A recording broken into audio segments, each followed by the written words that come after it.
All right, what's going on, everybody?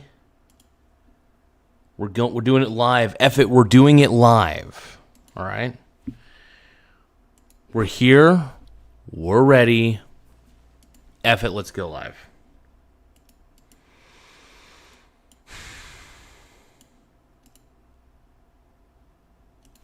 I'm fixing something real quick. Hold on.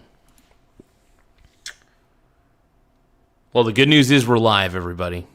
Welcome to the show. Hopefully you guys are having a good time. I know I'm having some technical issues, but we're back and running and ready to roll. So today we're talking about what again? What? The AI bubble, dude. So the volatility in the market today was extremely beautiful. Now look, as somebody who loves,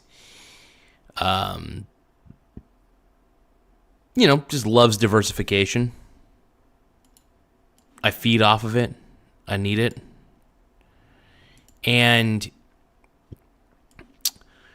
when the VT, the Vanguard Total World Index, started crashing today, I was like, oh, because I keep a lot of cash on the side because I swing trade. So when you're swing trading, you got to have some cash to the side to buy dips on the ETF. So I keep a pretty good 50-50 split for designated swing trading money. And then I just kind of wait it out. I mean, if I see a dip again, I'll buy the dip again. That's just the thing. Dip buying is something I do best. I never buy on the momentum upwards. I mean, I do. I mean, I dollar cost average typically, but what I'm trying to say is this. Swing trading is a lost art, man. It's a lost art, and I think it's making a comeback. Maybe I'm making it a comeback. I don't know. But yeah, no, with the market going down the way it's going down, I was like, oh shit. Because I don't see a red day as a bad day. Most people see it as a bad thing. I see it as a good thing. I think of it as an advantage more than anything overall.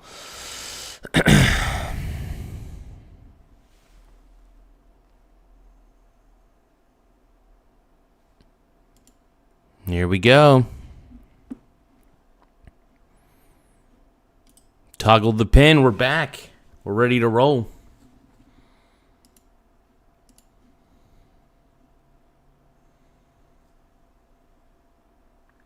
So I'm not seeing anybody in the chat yet. We'll just take a look and make sure everything's looking good.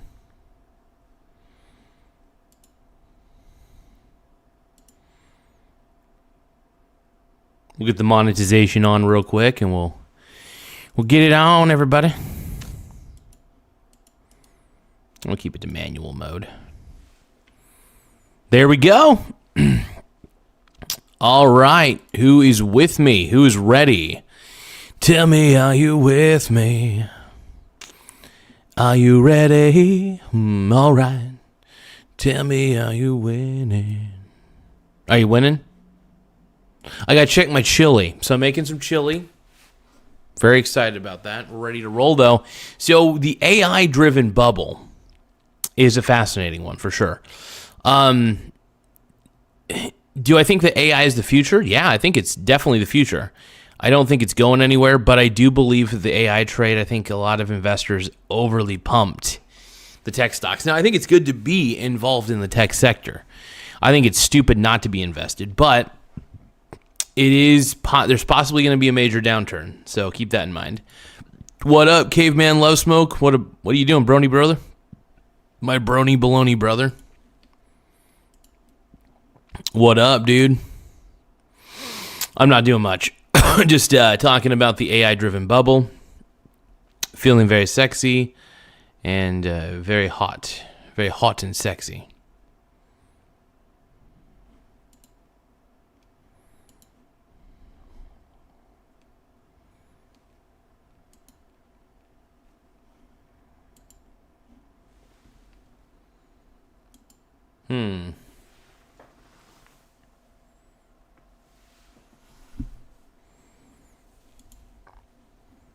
What's everybody doing right now?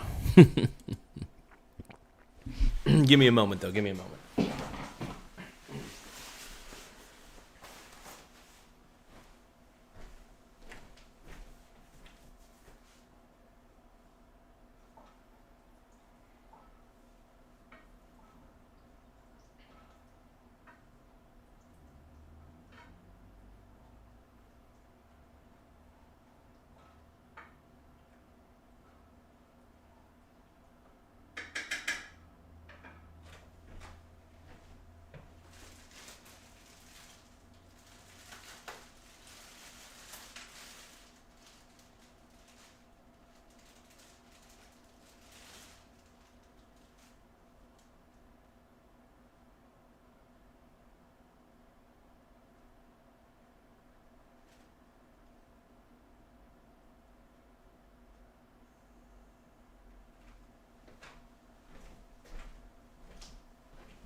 Zaddy is back.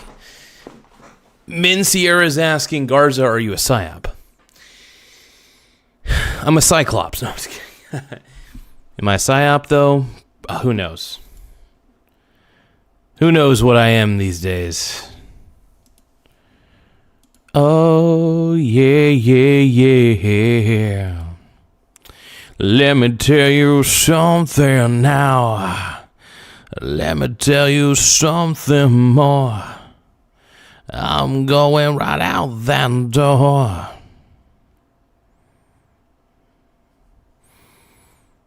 So yeah, no, overall, I think that the AI bubble is definitely a little overblown. I think, I mean, there is a bubble, that's for sure. I was going to say the real bubble, though, exists in the crypto markets. I think the crypto bubble is the biggest of them all. I think the AI bubble, you know what, honestly, I still think you should invest in tech stocks, even if they're overvalued. That's my opinion. Talk to a financial advisor, not financial advice, obviously. For education and entertainment purposes only. But yeah, that's the way I see it, man. That's the way I roll. But yeah, some people think I'm a psyop. Make sure you guys tap the like button and tap the subscribe button, though it does help the channel grow in more ways than one. Welcome to the show.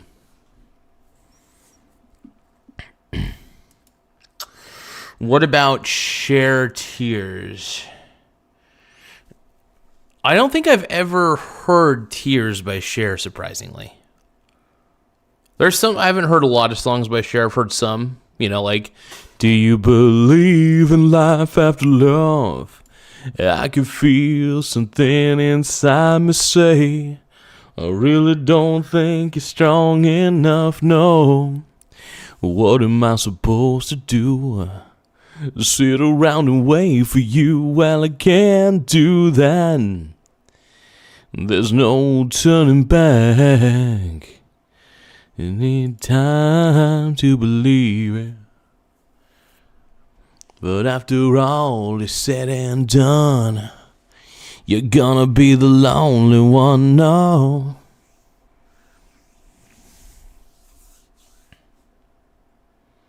It's good stuff.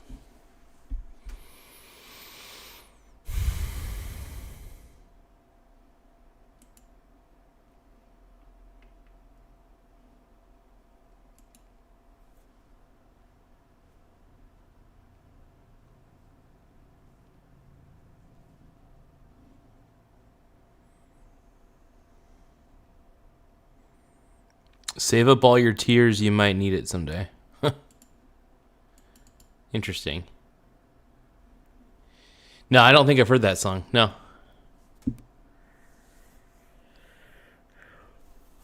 We're eating some chili burgers, I guess you could say, here in a second. Some chili sandos.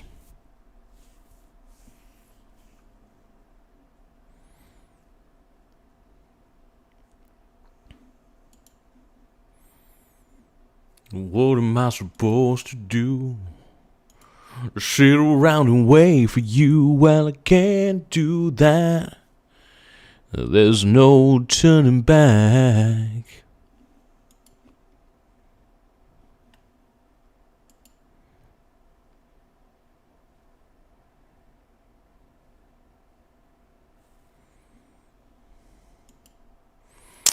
But what's going on, people?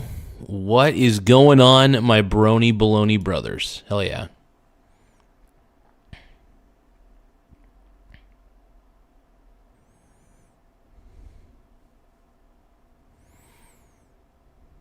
The One Piece is real.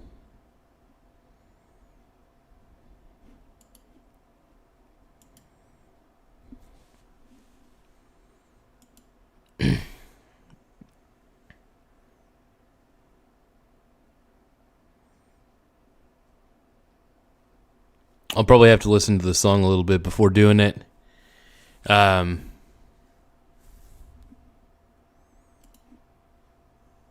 yeah, what do you guys think about the AI bubble? Because here's my thoughts on it. The AI bubble is very simple. I think that a lot of stocks, that a lot of companies that promised AI to be prominent, I think a lot of companies are using AI as a buzzword, just like in the 2000s, how they would add .com to the company name, right? And they would just do it to garner attention and try to get people to invest in their company, even though their company had no proven earnings. But I think any company saying that they're making way for AI and stuff like that, and they're saying they're implementing AI, I think they use it as a buzzword. A good example would be the company I worked for, T-Tech. When I worked for them, they constantly said that it's AI driven. Everything's AI driven. It's like, dude, not really. You guys are using Microsoft Copilot. Sorry, it's not all AI driven. You're just using it as a buzzword. So I think there's a lot of tech companies using AI as a buzzword when their implementation of the AI is very minimal. You know, but they're making it seem like they're using, you know what I mean? They're making it seem like AI is going to run the whole company and make it work better. And it's like, I don't know about that. Like, I think that, you know, obviously artificial intelligence is getting better, but also as it's getting better, it's getting more expensive to maintain. So, I mean, what we're seeing here,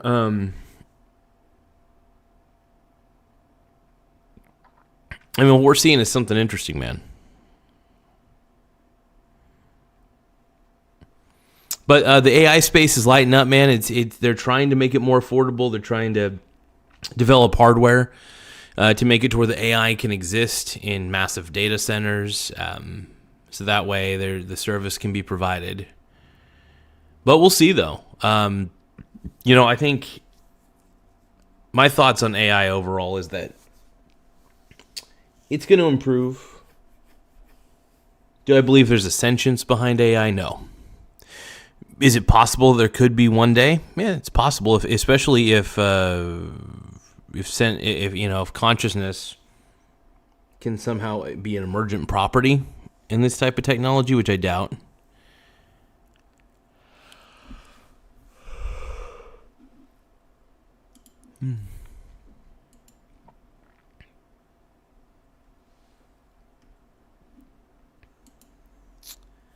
So Min Sierra is saying, hold on. So Dan Rohn says, and it's true that so much water is being used to complete one AI request? That's wild.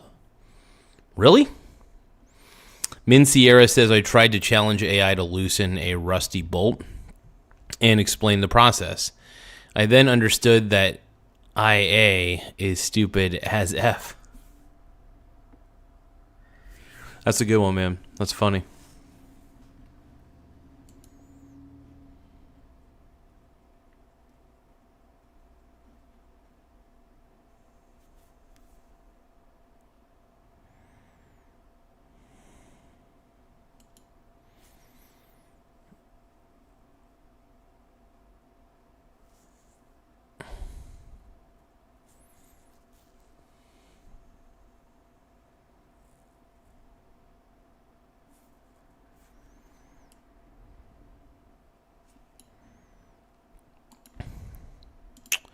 But yeah, no, I think overall, with the AI, there's definitely an AI bubble.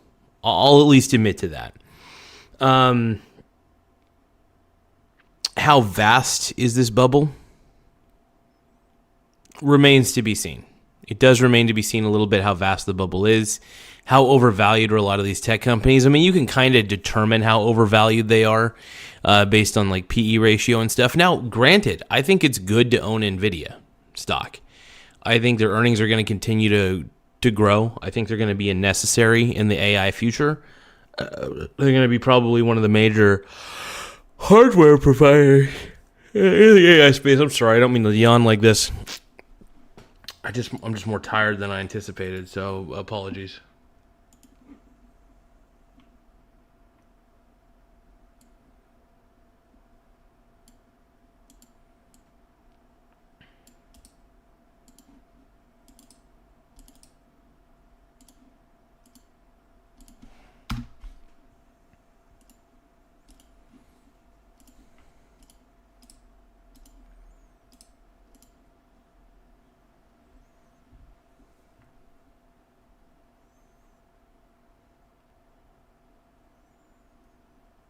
So Dan is saying that AI uses significant. So AI uses significant amounts of water for cooling the data centers that run AI models and for the energy production required to power them. Meaning one simple request uses a crap ton of it. That's crazy. Laugh out loud. This is something I didn't know, by the way. That's wild. Thank you, Major General Tao, for sending 5 Michael Garza gift memberships to our various members, to our various subscribers. They're coming up on the screen right now. We got Daniel Berry Sports Highlights. Hell yeah. I think we got Will. It looks like Will received a gift membership as well. Doggy McNaughty received a sexy membership. Hell yeah. Laugh out loud. Sense 27 received a gift membership by the Major General Tao. Hell yeah, dude. My brony brother. Thank you so much for those gifted memberships, man. Laugh out loud. Oh, Valk Carter received a membership from the Major General Tao.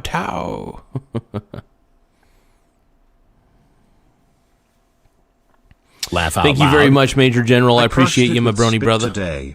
Daily trade, not hodl.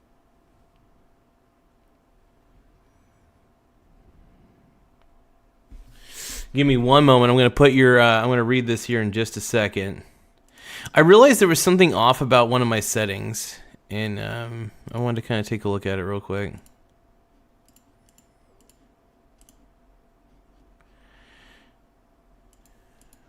This will take just a few moments, guys.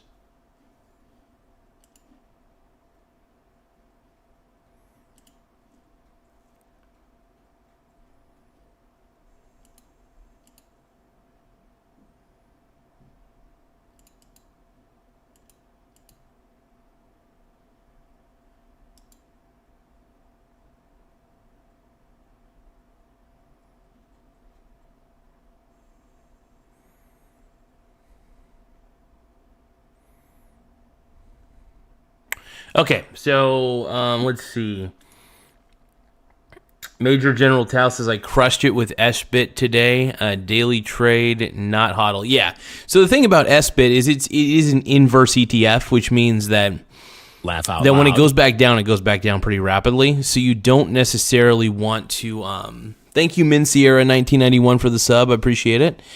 But here's the thing, man. You don't necessarily want to hold on to it long term. You want to trade it frequently. You don't want to own a whole bunch of shares of it. When it dips, though, I do like to buy the dip on SBIT, but I trickle buy and I trickle sell. I don't go crazy with it. I don't go wild. But I do believe that Bitcoin is on the way down, and it's going to continue to go all the way down because I just think that Michael Saylor is just full of crap. And this is the problem. Michael Saylor is full of crap. That's got to be my biggest take. Is the dude, you guys think like Donald Trump is full of crap? Sure, that's fine. Michael Saylor's worse. Hold on, one moment.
All right. So I want to thank you very much, Major General Tao. Appreciate it. Bitcoin is not going to zero, bro. Just super mega bearish. No, here's the thing. I don't think Bitcoin's going to zero by any means, because I think there's always going to be a cult following with Bitcoin, but it's definitely not. I don't think it's going to be widely adopted. I think that people realize it's more just gambling than anything. That's pretty much what it is.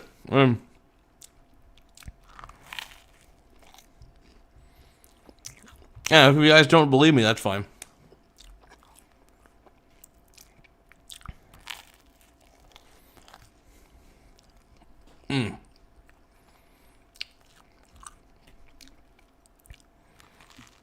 Oh, this is so good.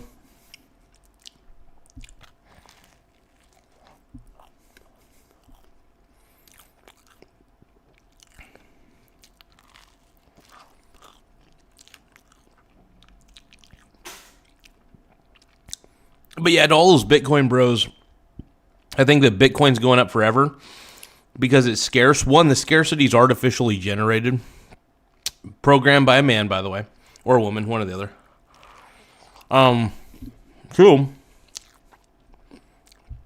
the second factor to consider is that Bitcoin is just a string of data.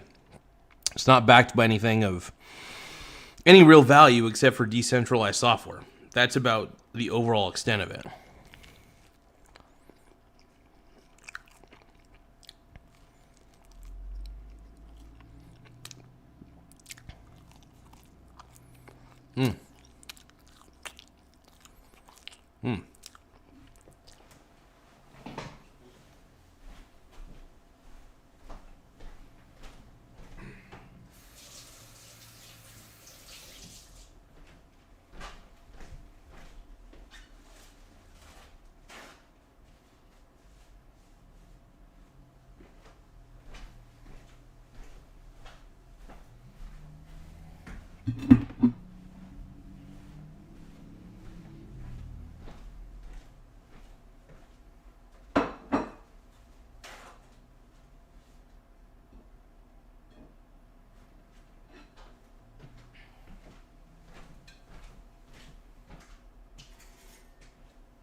All right.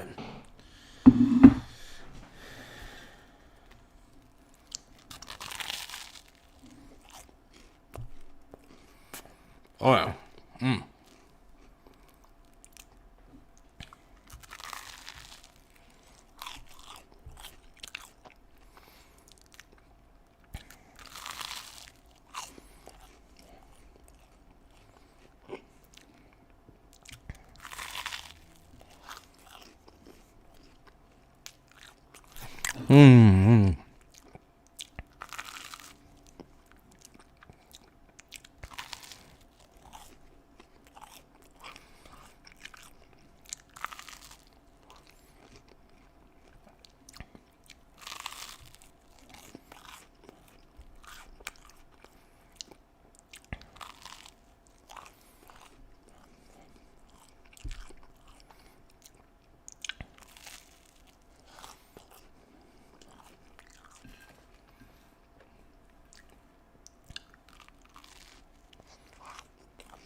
So good.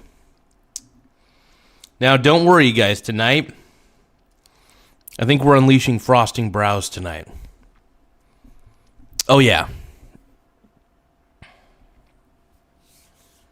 You guys don't want to watch me eat? What the hell?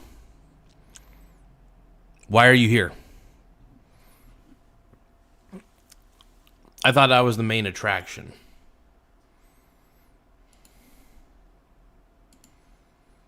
Thank you again. Thank you again, Major General Dow. But yeah, overall,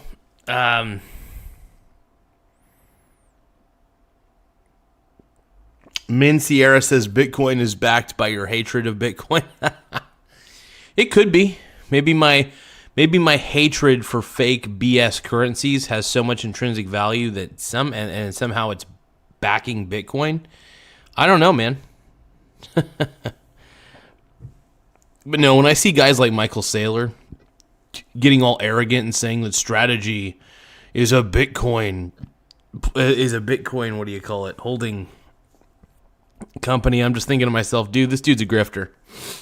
He saved his company by getting into Bitcoin. Sure. And it was about ready to go bankrupt, and he was like desperate enough to get into a Ponzi scheme. And look, he ended up winning in the end. It still remains to be seen if he'll be a long-term winner. But I think we all know the answer to that. Bitcoin is grifter currency. Eventually it goes to zero. If Michael Saylor was smart, though, he would bet against Bitcoin. But he's not. He's not willing to bet against his own supply, which would be smart, by the way. It'd be an insurance policy.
Major General Tao says Saylor isn't going to hedge. He has a massive ego and hopefully a massive schlong.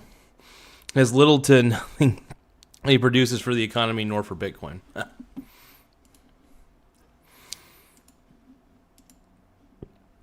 Yeah, ultimately, man, Mr. Saylor is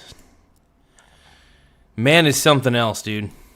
He definitely gives me the heebie-jeebies, that's for sure.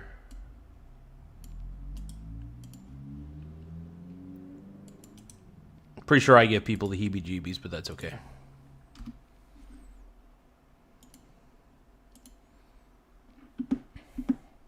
Thank you, Logan's DLV, for the happy poop, yum yum. Happy poop, happy poop, happy poop, yum yum. Happy poop, yum yum. Happy poop, yum yum. Happy poop, happy poop, happy poop, yum yum.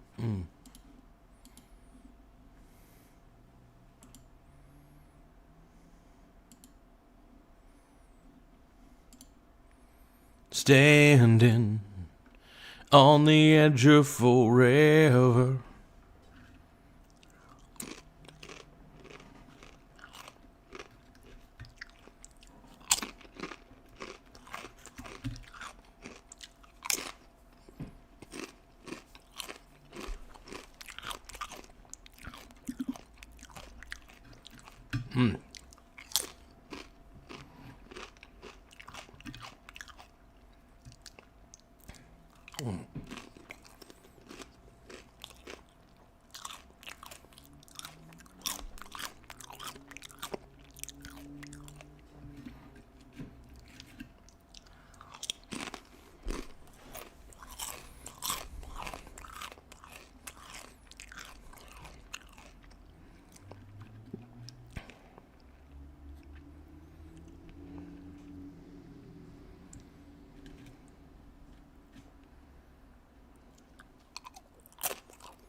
So,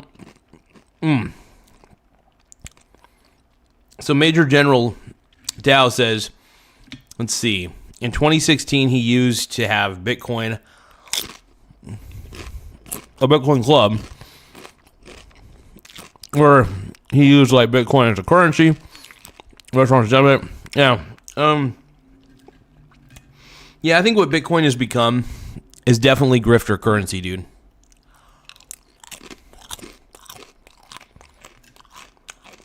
Sorry about that, Min Sierra.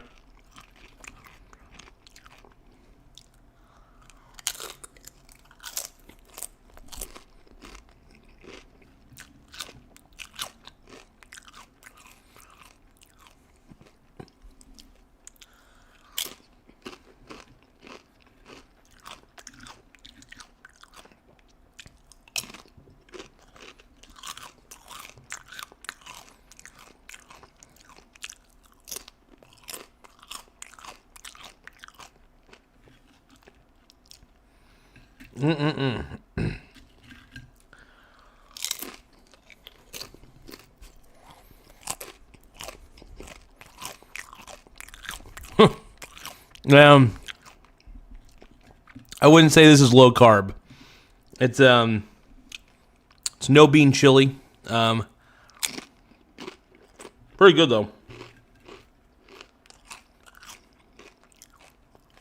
Look at that.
Happy poop, yum yum. Happy poop, yum yum. Yeah, let's go. Okay. All right. So we're 37 minutes into the episode. I've ate a lot of food in front of you guys. I get it.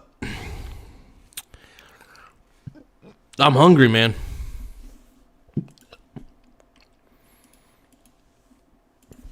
And, the reaction that I'm having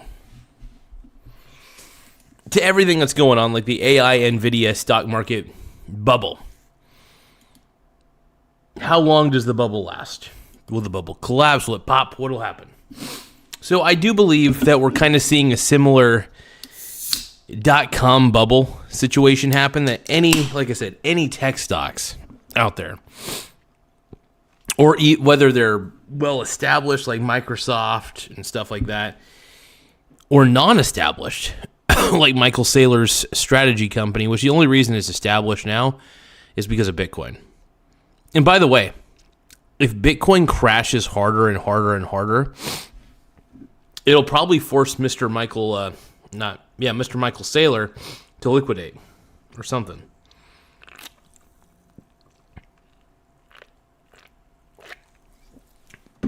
Strategy is such a BS company, by the way. I think I'll say this: Michael Saylor got lucky. The dude got lucky. He put a ton of money on red, and it landed on red.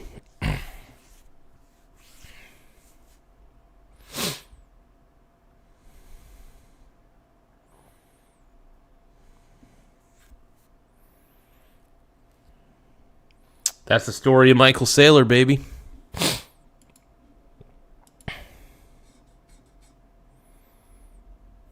Now, the question you're probably all asking is this: is Michael Saylor the GOAT?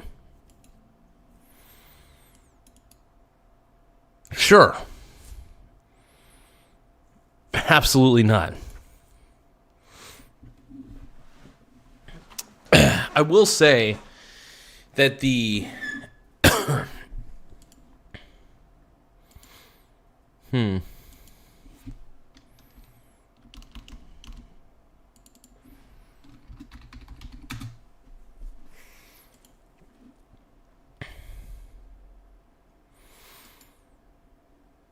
I think we're in a bubble. I think that even non-tech companies, I've noticed, even companies that are not in tech, keep talking about how they're using AI to strengthen things, right?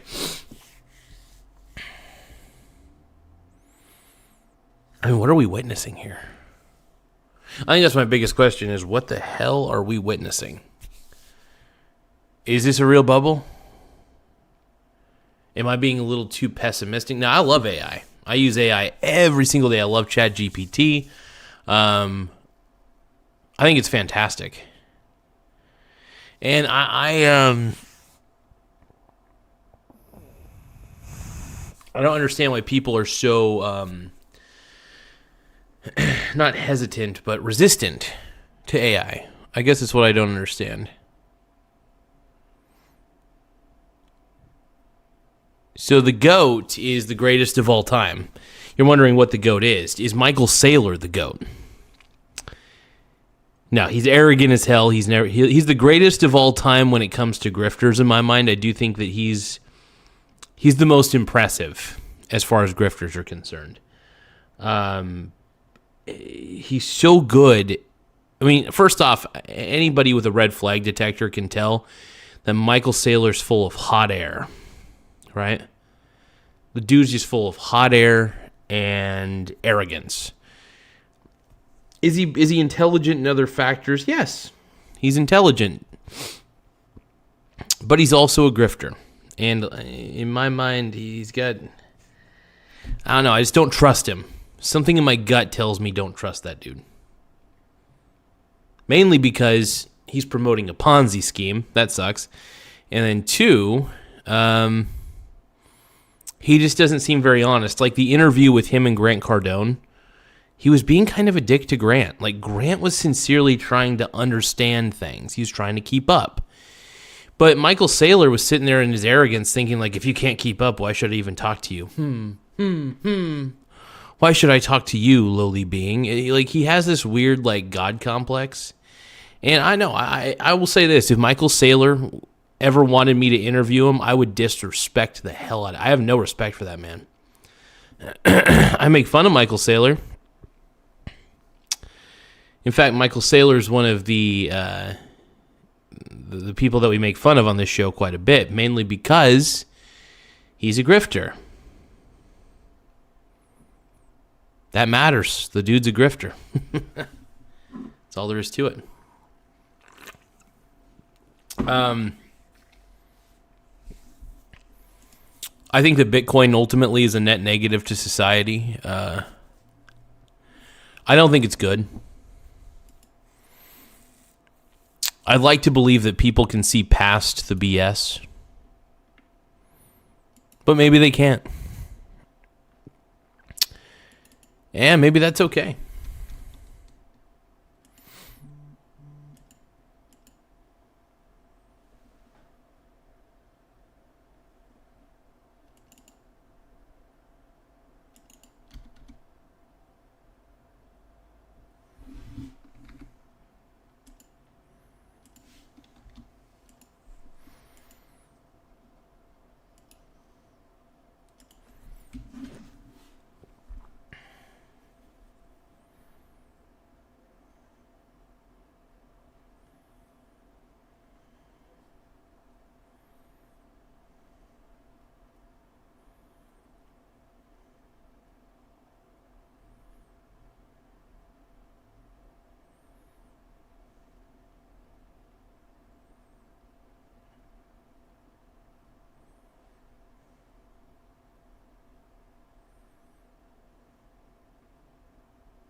Okay, let's see here. All right.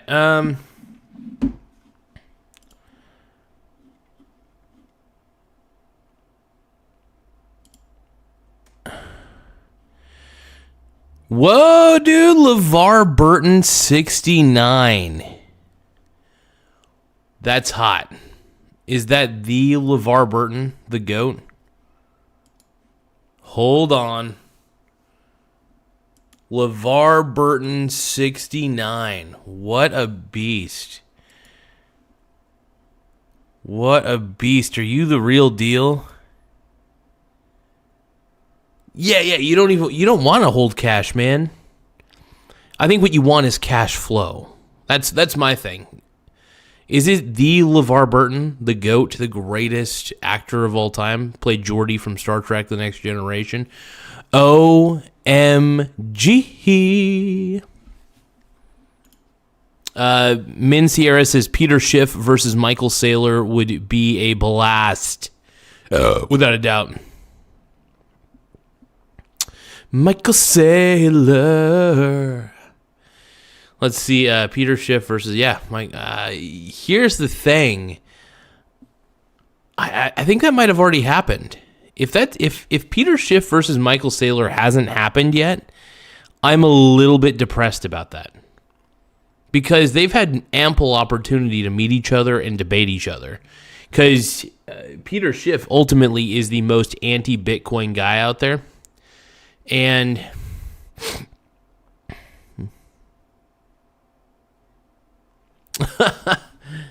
LeVar Burton says, I'd love to explain everything to you, but the captain wants this spectrographic analysis done by 1,300 hours. Well, hey, your duties on the Enterprise remain, LeVar. Just make sure that you stay sexy, stay humble, and I'll see you out there. Get those warp engines looking good, brother. So Min Sierra says Saylor is afraid. Yeah, dude, Michael Saylor is afraid because he knows his arguments suck. He won't tell you the truth, and the truth is he did get lucky. Michael Saylor got lucky that he took a chance on a Ponzi scheme. The Ponzi scheme paid him off pretty well because other idiots decided to get into it, sure. But yeah, I think the appropriate value of Bitcoin is zero. Zero, because it's worthless. It's just a fucking string of data. If I asked you, would you rather own Bitcoin or real estate for 10 years, what would you say? You'd probably say, yeah, I'd rather own real estate for 10 years because that's actually going to appreciate. No, it's okay. It's okay, TJ. Hold on. Let me take a look here. I didn't stream today when I hung out with her. Oh, that's cool. So I'm reading your text right now. Sorry about that, man. So let's see. Absolutely. Hope you had a great holiday. Hey, I didn't live stream today, but Rob Taylor and Chris Castleman. You know, the name Chris Castleman sounds very familiar. They have shows on the radio and podcasts on YouTube. It was pretty cool. Hell yeah, dude. What a beast. What a beast. I'm going to just reply to you anyway. I think I know Chris Castleman.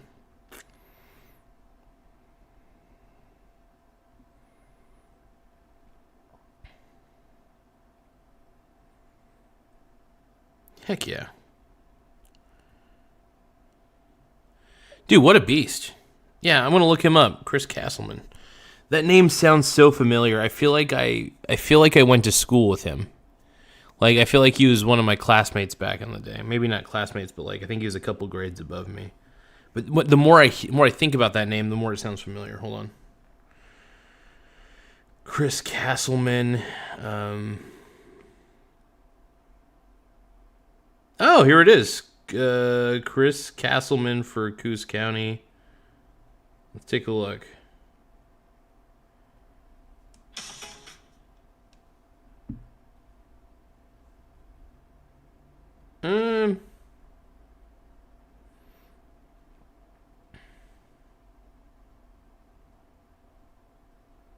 He looks a little familiar. I think I've seen him before.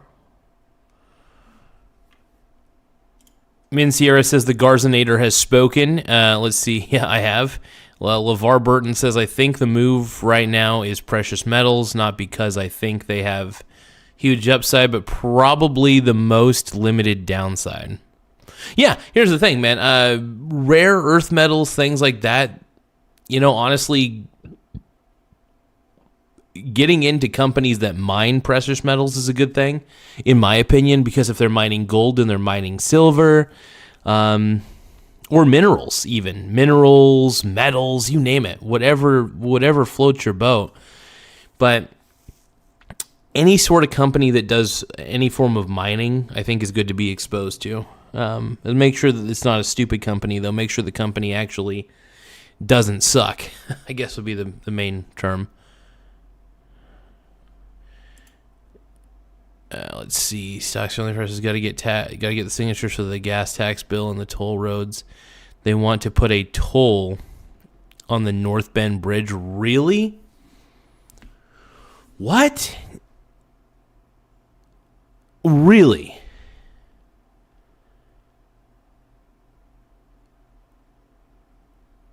What?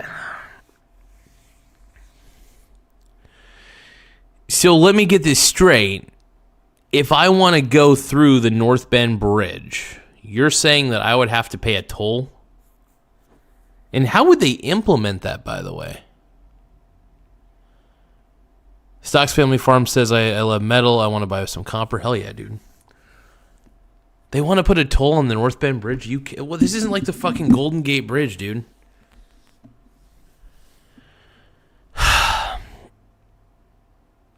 That is beyond ridiculous, man.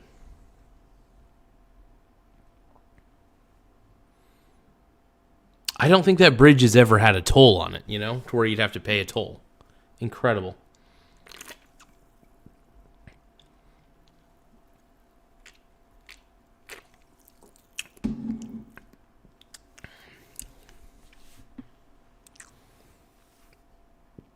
Putting a toll right past the bridge, jeez.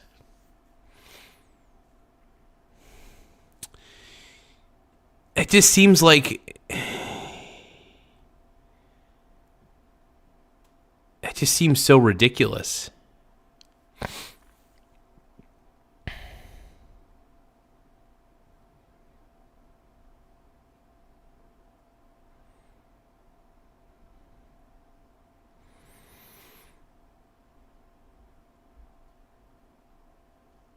It's crazy, though. Anon says, shit, Garza, I lost my shirt on your... I don't pick stocks. Well, I do for myself personally, but everything that I've ever talked about is not financial advice. It's for education and entertainment purposes only. So keep that in mind, everybody. Ooh. And also, how the hell would you lose money on anything I pick? Even if I did pick, I pick pretty safe companies. So, yeah, if you lost money in the stock market, that's kind of on you. It's on me too. I don't lose money because I buy and hold. I buy and hold diversified ETFs. That's the way I do it, at least. But yeah, that's crazy. Yeah, that's a little bit annoying. I hope that people vote down the toll. Do you know how annoying having a toll is for a bridge? Like, think about that. That's incredibly stupid. I don't get that. It's not like it's the Golden Gate Bridge. And even then, doesn't that like congest traffic?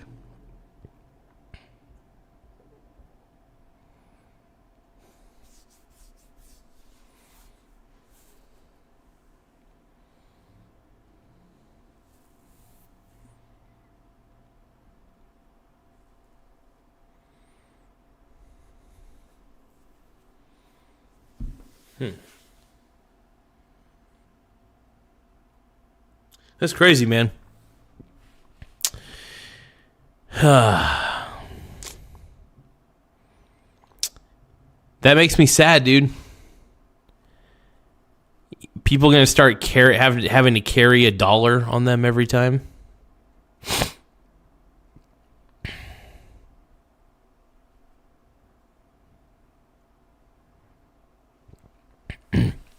Stocks fit, and my boy TJ saying buy XRP and Huntsy. No, XRP is terrible. I mean, look, I understand that you're into XRP stocks. So I'm hoping that it goes up only for your sake. But TJ is saying we need 120,000 signatures by December 30th statewide. Damn, dude.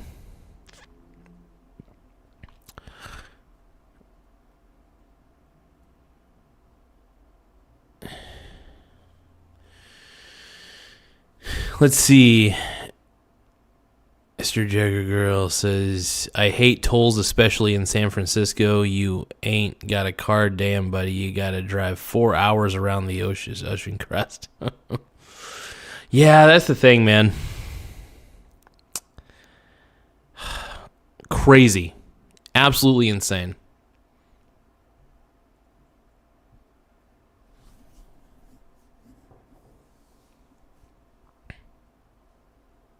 How much are the tolls typically to go over a bridge?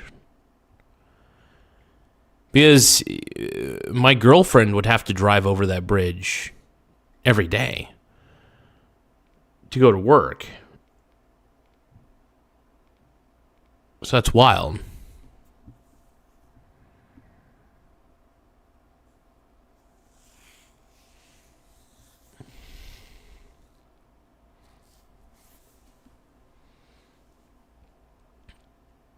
TJ says doing good on the end vote by mail petition too right now. Heck yeah. Hell yeah.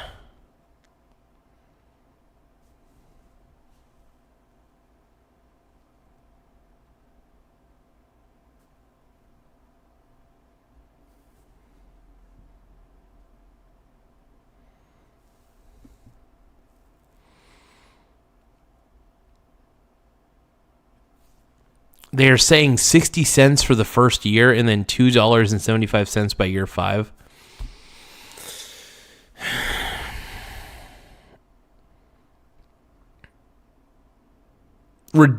ridiculous. It's fucking stupid. That makes me fucking angry.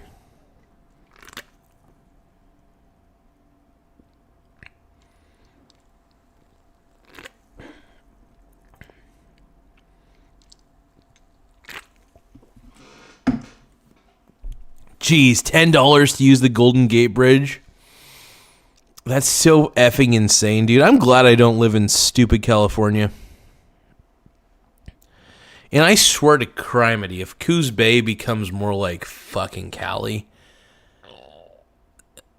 it blows my mind, man.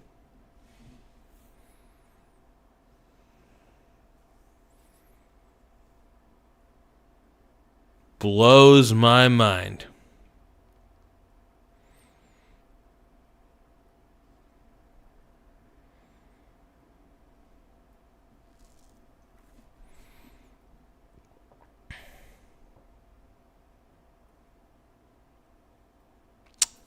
Min Sierra is saying here in Norway tolls are forever and never under $2. Interesting. Stocks Family Farm says sign the petition. Let's put it to vote statewide. It'll also stop the tolls out of Portland. Hell yeah. Damn, man, that's crazy.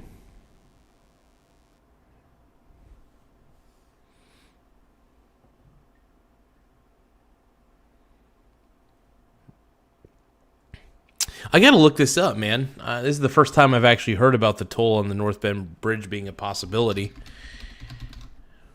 One moment.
Let's see. Groups. Let's see.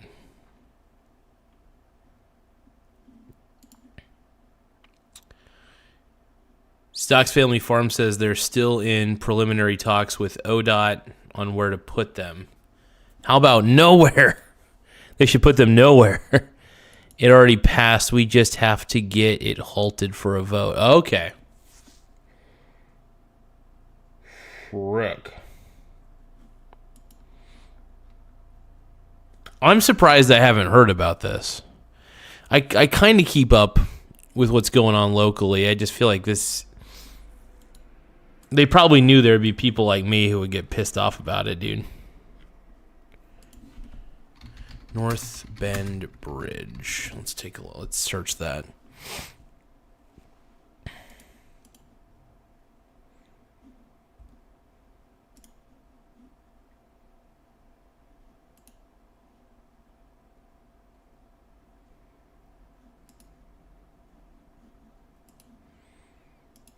Okay.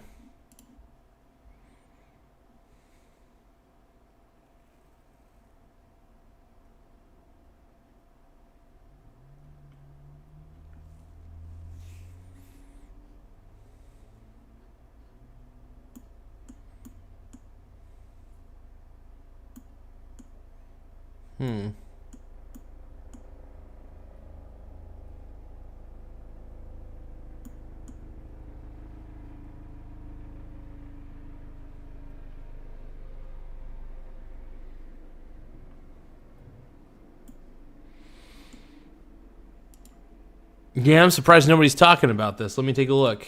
Hold on.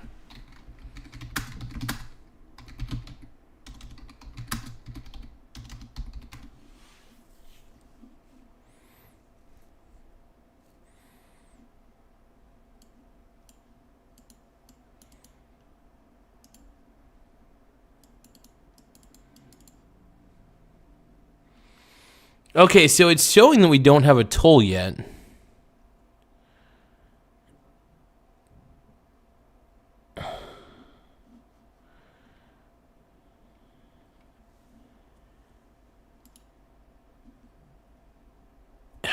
Here's the thing, man. If Oregon wants to tax me, how about no income tax? This is what I want Oregon to do. No income tax. If you want to impose some sort of sales tax, I'm all for it, man. I'm all for it. Stocks Family Farm says he was hearing it from... TJ says he was hearing it from Rob Taylor of Rob Taylor Report. Okay. That's so stupid. It's fucking dumb. That pisses me off, man. Like, look, if it's a small toll, if it's reasonable, like, let's say you put a quarter. Like, let's say you go up to a little toll machine and be like, quarter. I'm gonna put a quarter in. Fucking ridiculous, dude. That bridge is too... First off, the North Bend Bridge is long, yes. But I don't think it should have a toll. How effing stupid is that, man?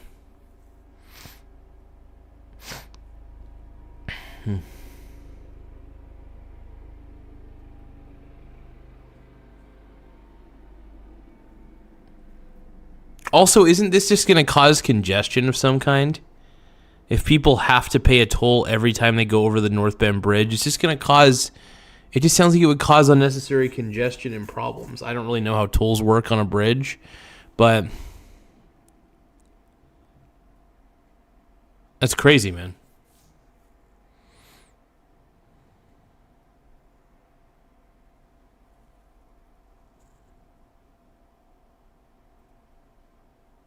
The one leaving Bandon would be even dumber. Oh my goodness, yeah. Ridiculous, man. Ridiculous. Effing stupid. So when is this all supposed to be implemented? Like, is it supposed to be implemented by 2027, 2028? Freaking wild, man.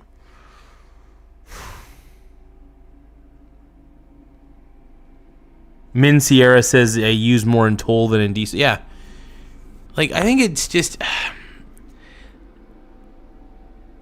If you want to cause resentment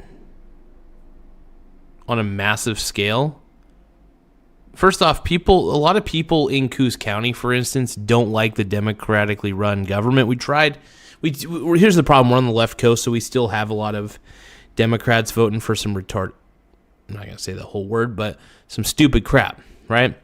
And I'm just shocked. I think a bridge toll is ridiculous, though. Keep bridge tolls out. If you want to do sales tax, by the way, fine. Get rid of income tax. I think honestly the best thing Oregon could do is get rid of state income tax, right? And then just sales tax.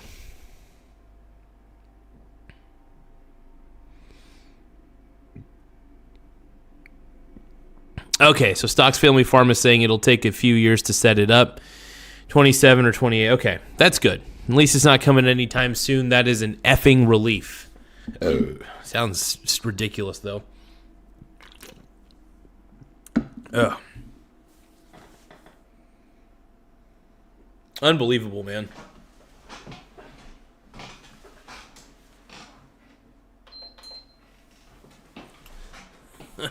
You're probably thinking, though,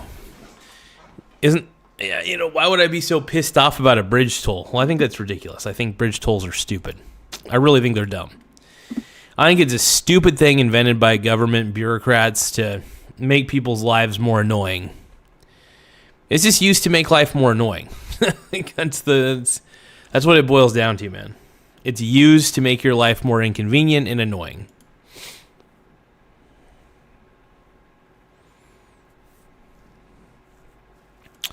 Oh, yeah. I know. And like I said, it's just bureaucrats, here's the problem. They don't think about long term. They think about how can we make money quickly to fund our stupid state. And Oregon's a beautiful state.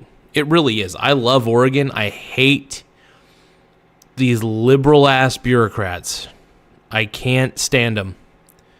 Like everybody, you know, there have been some people, like a couple of my buddies were talking about like Trump and stuff like that and how he's like so bad and so awful. It's like, I don't know. I had to live through the Biden administration, and we had like the highest inflation. We had open borders. I think the damage that, first off, a lot of Trump is trying to repair a lot of the damage caused by the Biden administration. I just want to say that right now. And don't get me wrong, I'm not saying that Trump is a saint. He is not. Not at all. What I'm trying to get at is, by the way, I have a renewed faith in Donald Trump. He signed the bill to release the entire Epstein files. How cool is that? So there's a little bit of hope. A little bit of hope on the horizon. You know, sounds like Trump's trying to do the right thing. Good. If he's on the list, he's on the list. That'll suck if he is, but at least the truth will come out. And turns out there was some rumor about Bill Clinton and Donald Trump, and, well, you know, that's an interesting rumor. No, but one thing I do want is I want smaller government. I can't say I speak for everybody because some people want big government, unfortunately, and that really blows.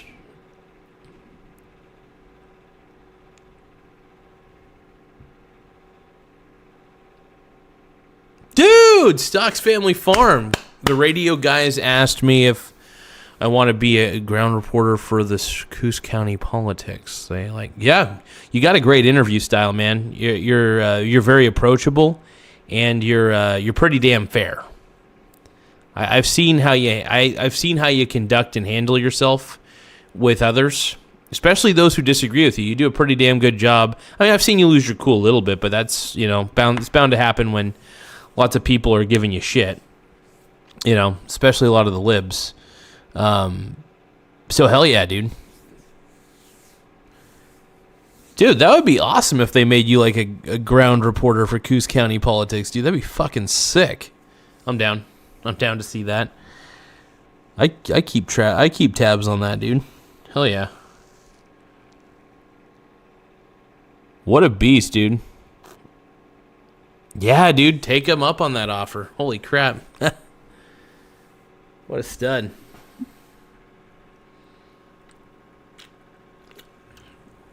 But yeah, so the Epstein files, man, they're going to be released.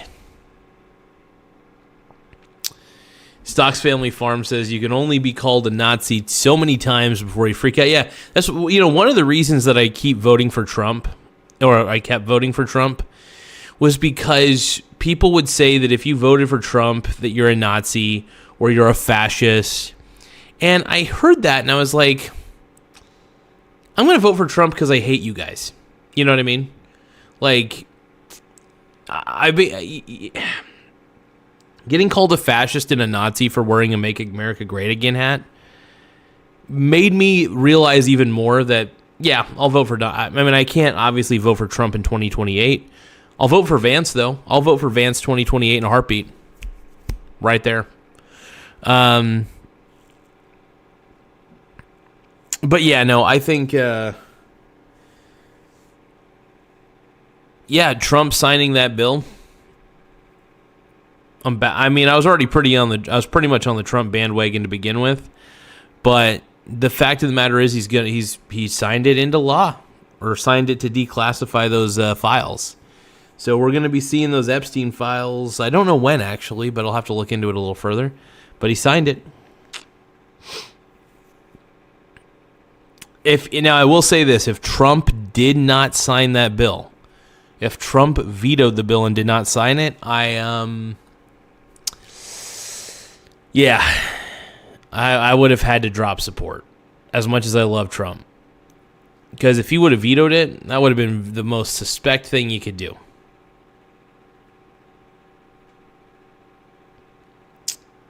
TJ said Sam wanted Tulsi in 2020 or even Andrew Yang. I'm pretty moderate, but I went Trump over Biden. Yeah, here's the thing, man. The reason I'm a huge Trump fan is basically it's a middle finger to everybody who tells me who to vote for, you know.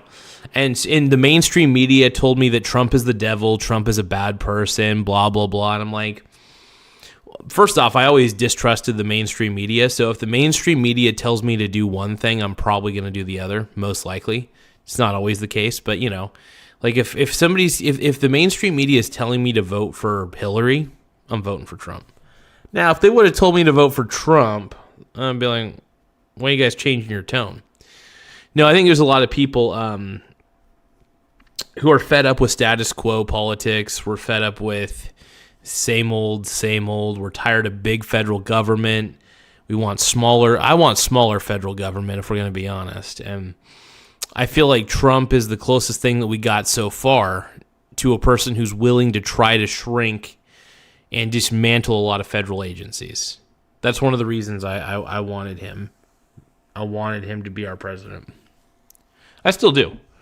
I can't wait to see what he's going to accomplish in the next 3 years. But yeah, since he signed that bill, I'm back on the Trump bandwagon, man. Transparency. That's what we wanted in the White House this whole time. Now, there may have been forces at work telling him to conceal the files, right? Because if you think about it, Trump is looking more and more innocent by the day. And I think it's like guys like Bill Clinton and like Prince Andrew and stuff that are seeming to be a little more on the you-know-what side. We're seeing... I don't think Prince Andrew was the guy. I can't remember which prince. One of the princes. Either way. Jeffrey Epstein was a huge Democrat donor, by the way. I think there's going to be a lot of Democrats on this list. And I do believe there was probably pressure from the Democratic Party not to have these released. I think it's going to be huge, man. We're going to see a lot. I don't know who has the most PDF files, but I'm having a feeling it's starting to look like the Dems. I actually wanted, I was tempted by Andrew Yang for sure. Andrew Yang in 2020 was definitely a tempting thing. He was a cool dude. I still think he's an interesting fella. But I just can't vote for anybody who says they're a Democrat at this point. I think the Democrat Party is too crazy for me. In the sense that I think a lot of people in the Democrat Party have fallen very mentally ill. I do believe that Trump derangement syndrome is a thing where people overly exaggerate how bad Trump is. I don't think he's a saint. I don't think he's perfect, but I don't think he's the devil either. I do believe he's but a man. I do believe he's a successful man for the most part. I mean, you don't become president of the United States twice if you aren't somehow successful and good at marketing. He is good at marketing, man. He knew his base. He knew who was going to vote for him. He didn't try to pander to everybody, and that's the problem with the Democrats. They tried to pander to everybody. There lies the rub. You can't please everybody, because ultimately, if you try to please everyone, you're not going to please anybody at the end of the day. So you just got to know who you are, who your base is, work within those two frameworks, and you're fine.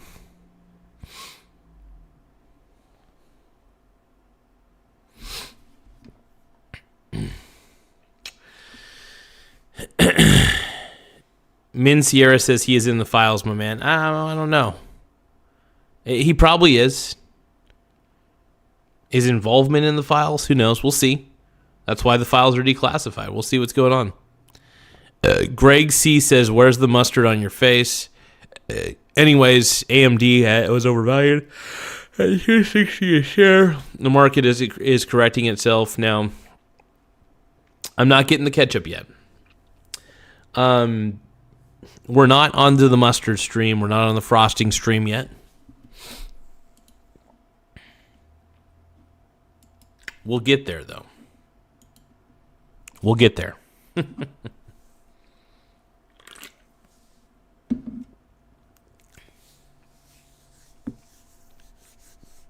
TJ said, I'm going to help the kid with homework. Have a great night, sir. Talk soon. If you need anything, let me know. Well, I appreciate you, man. I appreciate you big time. And I got a little bit busy, ultimately, while I was doing some delivery drive-ins. I had to, basically had to keep doing it for a bit. I wasn't getting a ton of orders, so I was like, But it's okay. I only got one order, ultimately, doing an hour's worth. And then I got distracted. I realized I had to get a few things done at the house too, so I was like, I'll do some live streams. I just totally spaced. I knew forgot you're gonna be there in North Bend, but I'll have to go down there. I gotta sign that petition here pretty soon because that's wild. Oh yeah, but I think Anyway, we'll catch you later, Mr. TJ.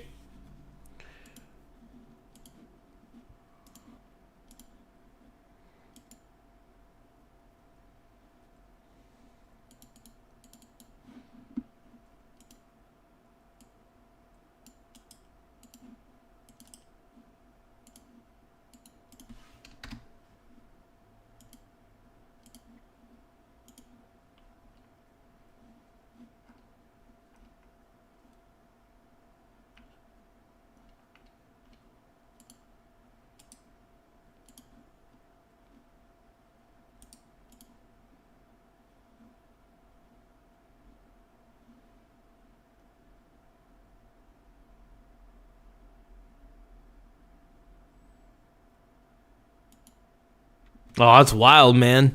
Yeah, I'm still not too sure. Like, if I don't think I'll have a lot of free time, unfortunately, on Thanksgiving because I know I'm going to be, I'm going to be at my girlfriend's parents' place, and then I'm going to be going to my mom's for Thanksgiving as well. So, yeah, I'm going to be at two different places, and I don't know.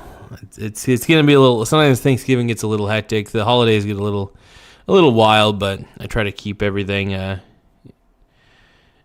on the straight and narrow as much as possible. But I appreciate it, man. Thank you.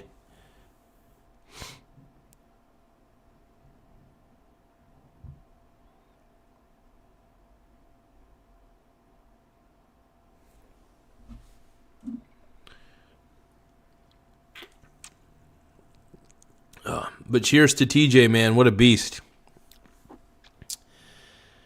What a beast. Oh, what a beast. Oh, what a man. Hell yeah.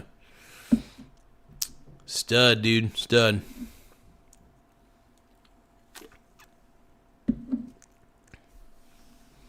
Tim Smith says live stream a snap giving 2025. Oh, that'd be an interesting one. Hell yeah. Smart man, dude. Smart man.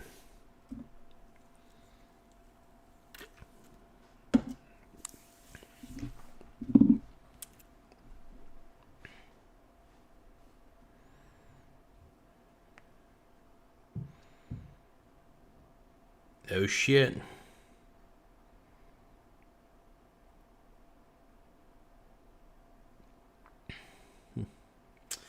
I probably shouldn't have picked the Texans defense in fantasy football for this game, so might have been a dumb idea on my part. But Tim, I'm liking the idea though, man. That's funny. I'm loving it, brother. My brony baloney brothers. Let's roll.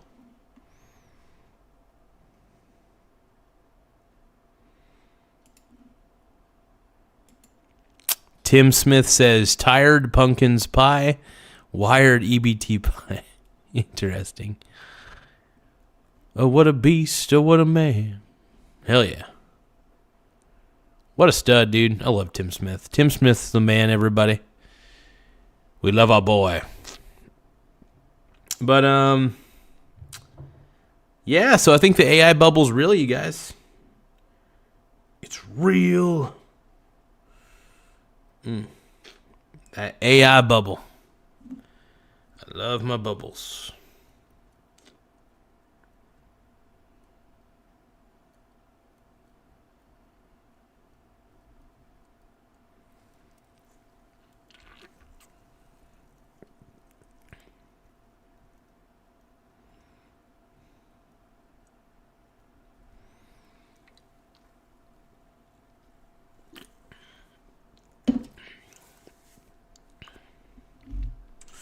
Give me a few moments, everybody.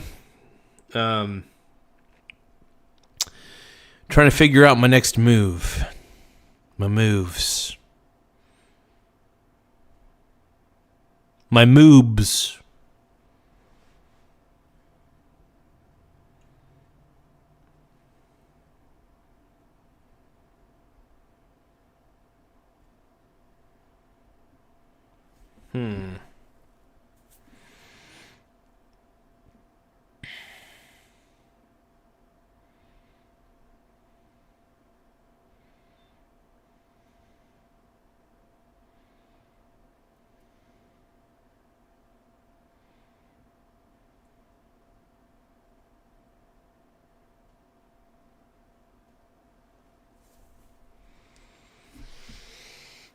All right.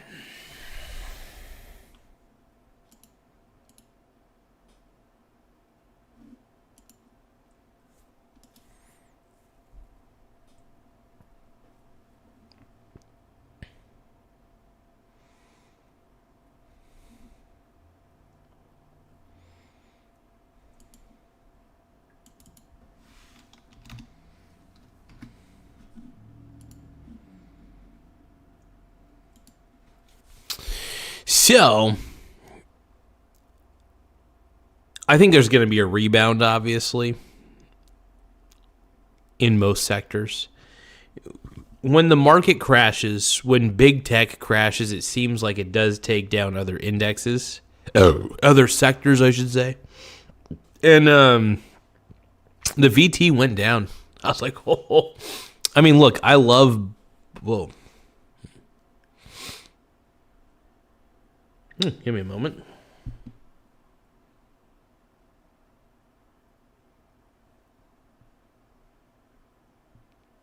Sorry about that. No, I definitely love buying the VT on the dip, though.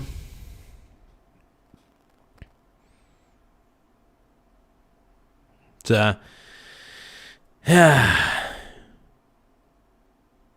one of my favorite things to purchase on the dip, at least.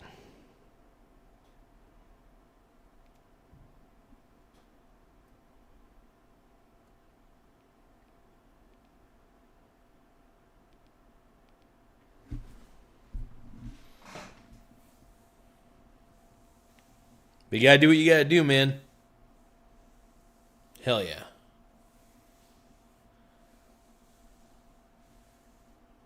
I might go to bed kind of early tonight, though, I'm thinking.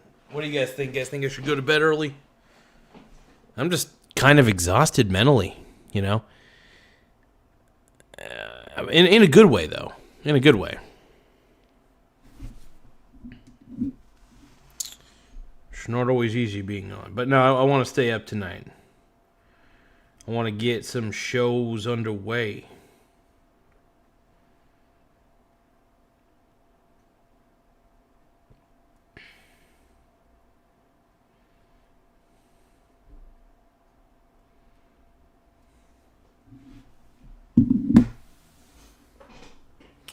So many people here, looking back at me.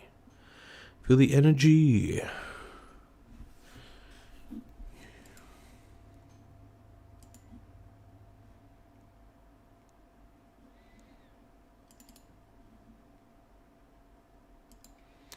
One moment.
All right.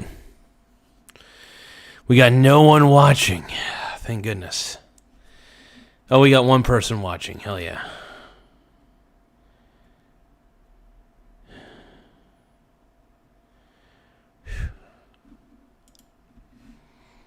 So many people here. So many people here looking back at me. Feel the energy.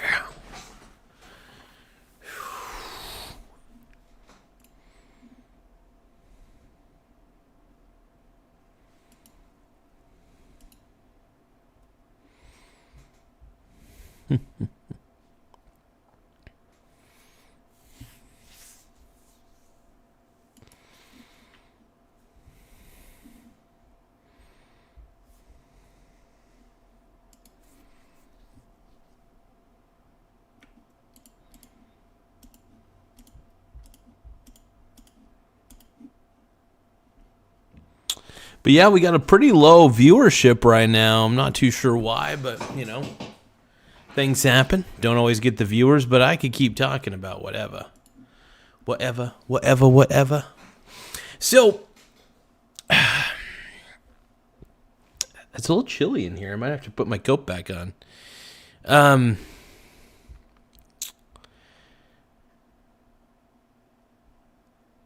If there's one thing I've noticed about this bubble, AI bubble that we're in, it's a little different than most bubbles we've been in.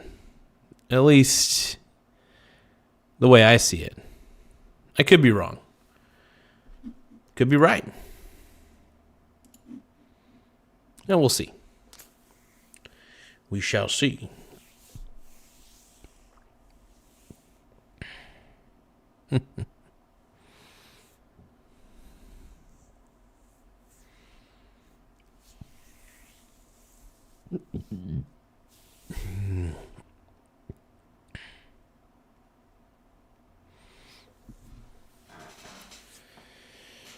Huh.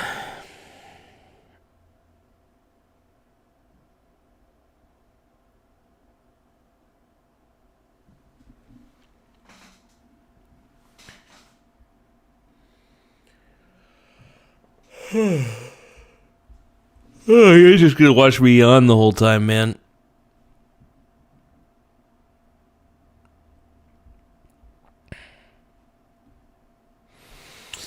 So I think I need to take a bit of a nap. I think that's what I'm going to do here in just a second. I just am mentally exhausted. Maybe I've been doing a little too much lately. I don't know, but we'll keep the stream going for a little bit longer, just in case we get more viewership. But for right now, I think.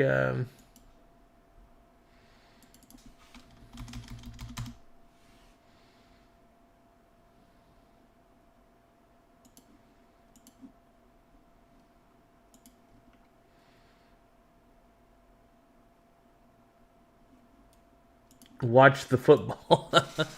Yeah, no,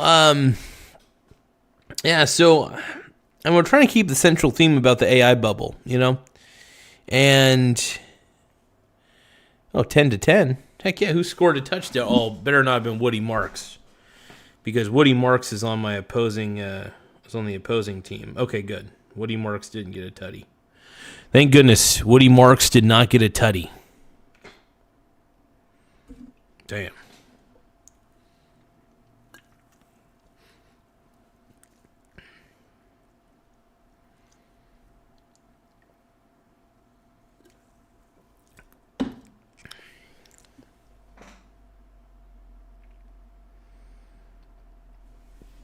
I'm on a roll, dude. Christian Kirk. He's a good receiver. If it's Christian Kirk, yeah, I think that's Christian Kirk. Oh, man.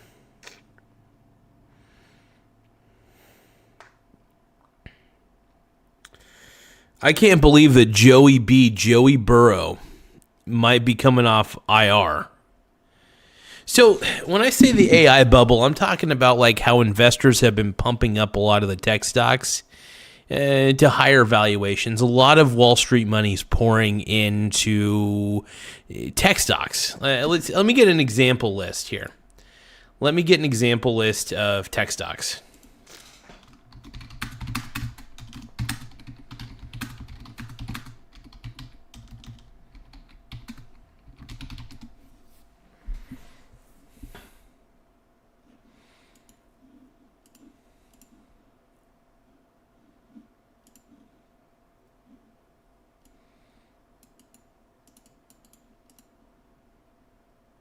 Here we go. So I'm going to name off some of these names, and I'm going to let you know, I think that all these are pretty good ones, to be honest. But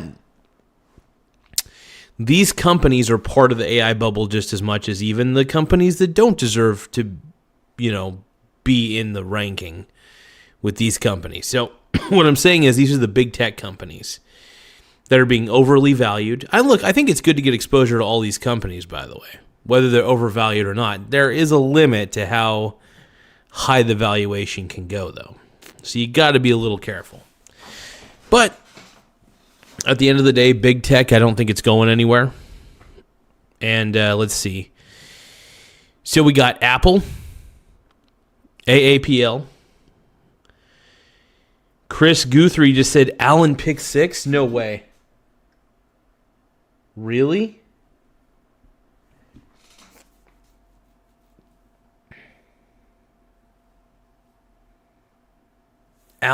Josh Allen threw a pick 6? Dude, you better be... I mean, if Josh Allen throws a pick 6, dude, you know what that means for me? That means that the Texans defense just got me a lot of fantasy points. Okay, it was a flag. Okay.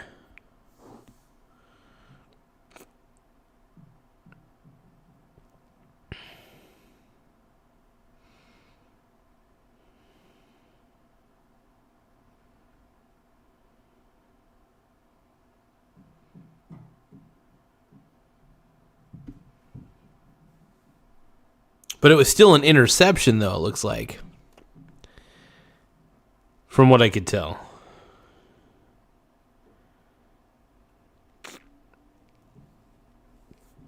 Dude, the Texans' defense is looking good.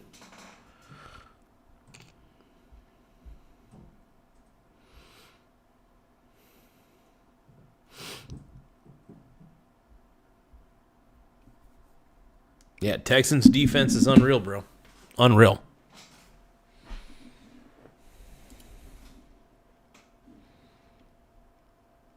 Still a pick, though. Yeah. Let's see here.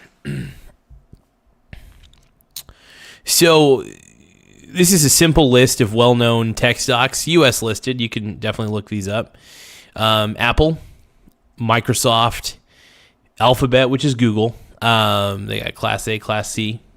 For their shares. Amazon, Nvidia, Meta Platforms, which is basically Facebook. Tesla, Advanced Micro Devices, which is AMD. Intel, Broadcom, Cisco Systems, Oracle, you name it. These are companies in the tech sector, right? We got Salesforce, Adobe, ServiceNow. ASML Holding, I don't know much about them, but I know enough about them. Uber Technologies, Taiwan Semiconductor, and Shopify. These are examples of companies that are in the tech sector by all technicality. And you could also consider that they're a part of the AI bubble because a lot of Wall Street executives, a lot of Wall Street guys a lot of institutional investors have been pouring their money into the tech sector in hopes that AI is going to make these companies 10 times, 20 times even more profitable than they are today. It's possible, but at the same time, it's a little far-fetched. I will say, people who are pouring their money in early were very smart about it and good for them. And, but yeah. The tech sector, like Cisco Systems, for example. I own Cisco. I own I do have exposure to NVIDIA, which is nice, Amazon, Microsoft, Apple, you name it. I've got exposure to all these companies, which is fantastic. But I will say that I think we've been in a bit of an AI bubble where companies are saying that they're developing the latest AI, and any news about a tech company talking about AI tends to get an overreaction from the institutional investors on Wall Street because they don't want to miss out. They don't want to miss out on the next big boom, right? So it's smart of them to stay up to date and do what they got to do to stay relevant as, as guys on Wall Street would do.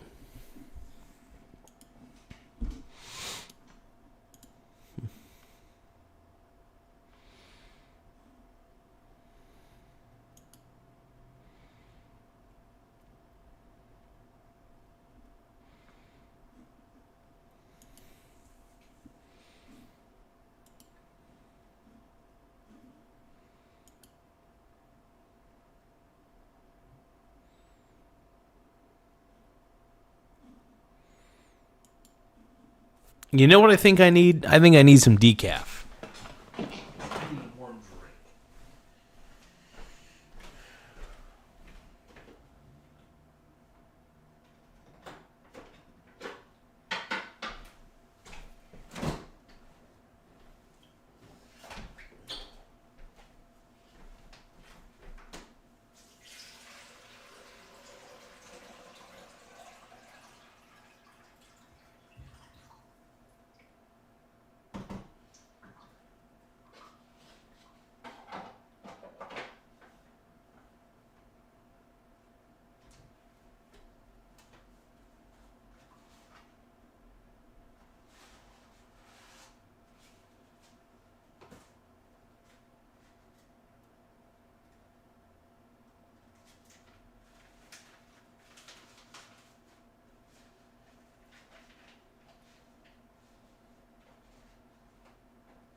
All right, so I'm back.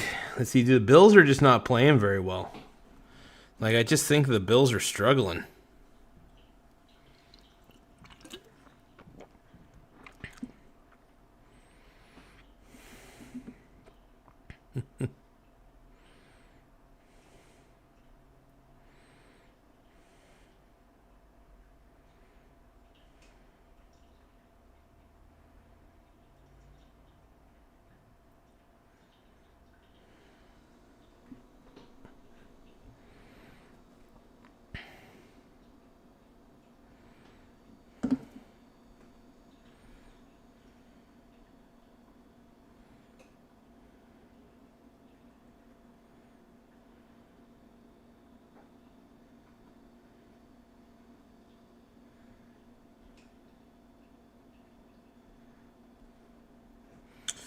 Oh boy.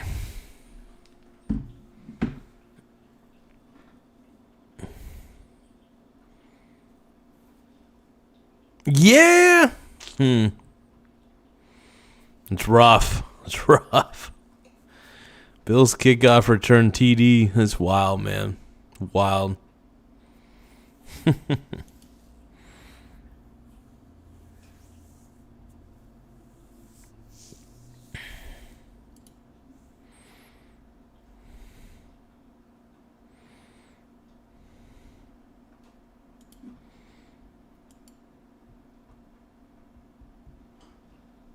Ah, man. Yeah, colder it gets, I definitely get tired. It's a weird thing, man.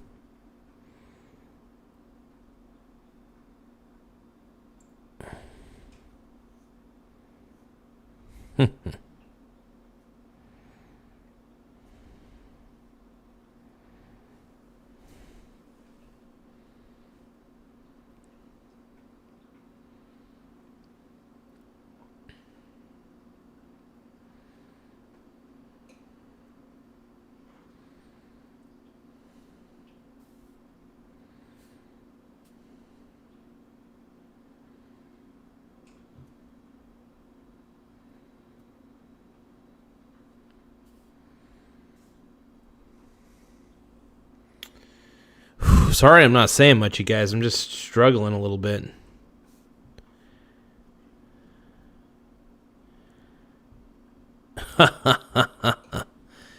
Yeah. I got everything on the fridge, man. I don't have any condiments on me today. Not yet, at least. We'll get there, though. We'll get there. One of these days.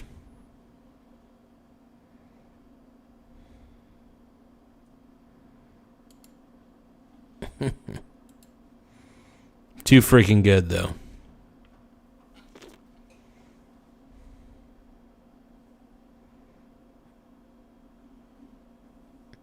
I'm not a day trader. I'm a swing trader ultimately. But no, I'm definitely a swing trader. By default, it's just kind of my default setting overall. Yeah. Swing trading is where it's at for me, for sure.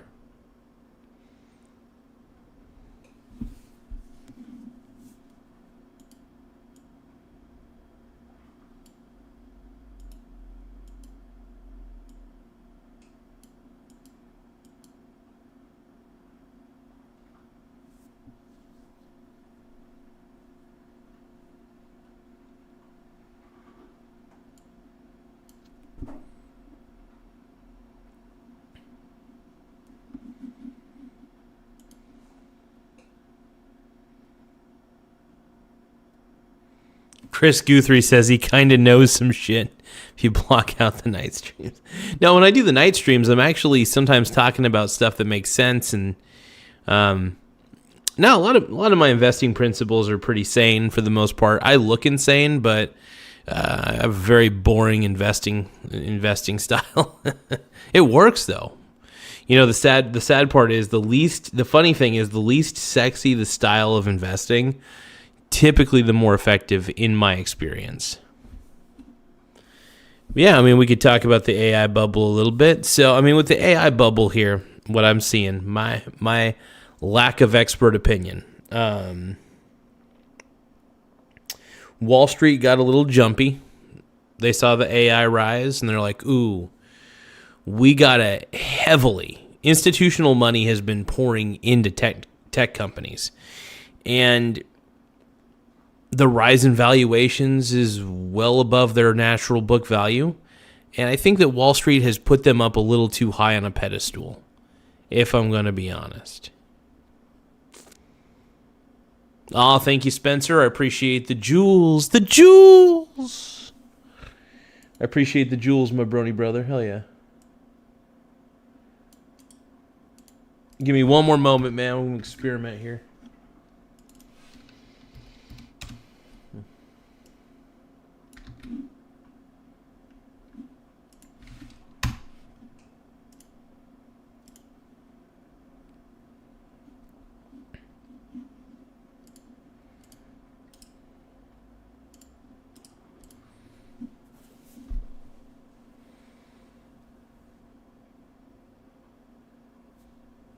Oh, hold on.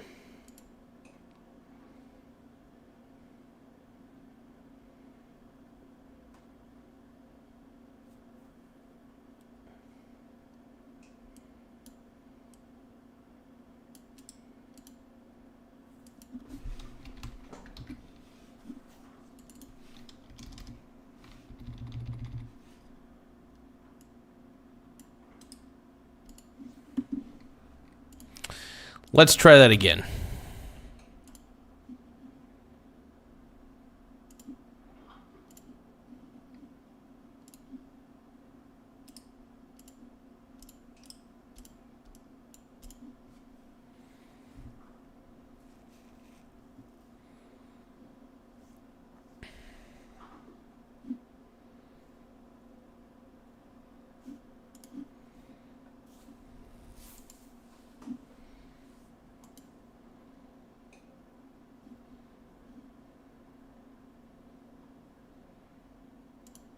Like Bitcoin, it's all a scam to pass off the downward fall. I could see that. Well, look, I think that Bitcoin's probably one of the most overrated.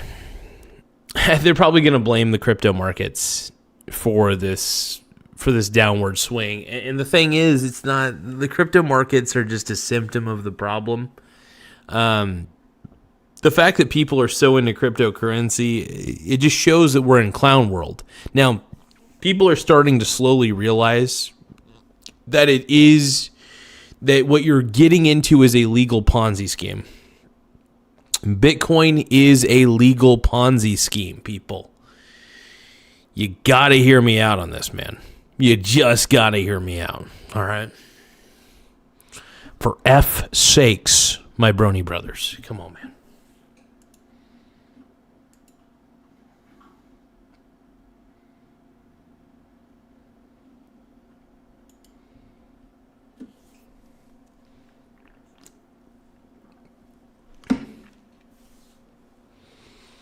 But what do you guys think, though? Do you guys think that Wall Street got a little hasty, put a little bit too much money towards a lot of these Wall Street companies, and then everybody followed suit? Hell, the AI bubble's real. Because everybody was getting in, and everybody, including institutional investors, were pumping up the share prices of all these tech companies. In fact, it kind of reminded me, even though I wasn't old enough to comprehend at the time the dot-com bubble, I studied it. And there's a lot of correlation, man. There's a lot of correlation. Now, can correlation equal causation? I don't know yet. In this instance, we're still a little early, but if you analyze history, you could see, if you take one look at history, bubbles have so many indicators, right? There's so many indicators, not always so apparent, by the way, but rapid share price. If the share price is going up rapidly, you need to see why. You need to find out why, because the market's not always right. Sometimes institutional investors, they all get excited at once and they want to pile in. They just want to pile in. So it's something. It's something, I'll tell you.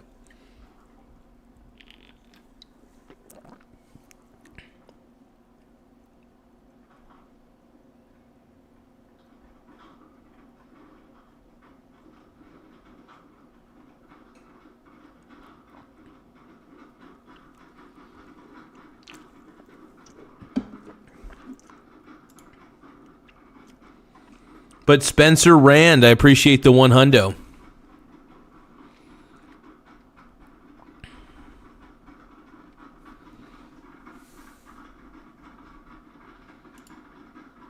Thank you, my brony baloney brother, for that 100. Appreciate it, man. Texans get a touchdown. Let's take a look here.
Texans with a touchdown. That was pretty impressive, man.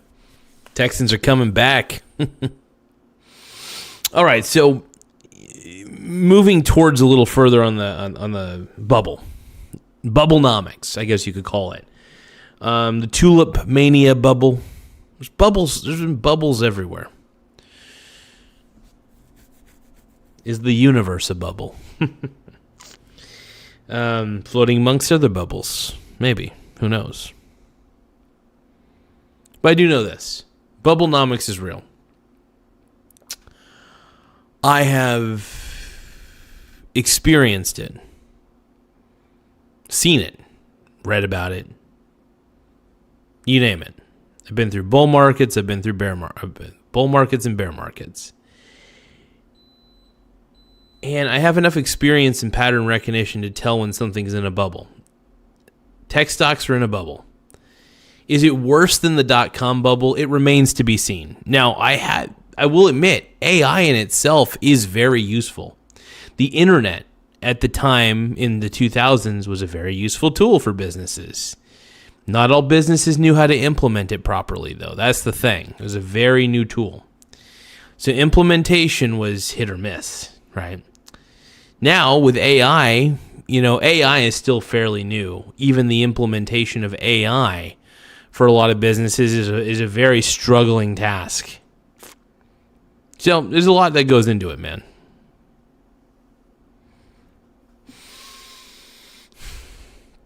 A lot that goes into it.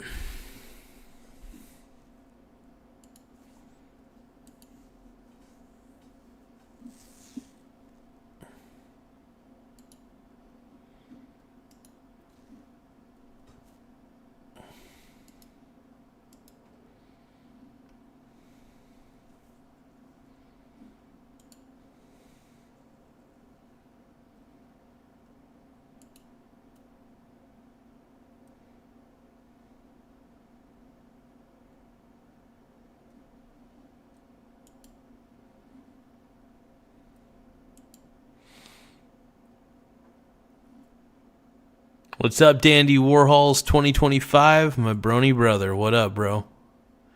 You're a pink brony bro, and you dance at the gay club. Oh my god, I'm just having fun on the stage in my hooves. I'm wearing a man thong at the pink brony club. I'm gonna keep on fapping at the pink brony club. I'm gonna keep on dancing down in West Hollywood.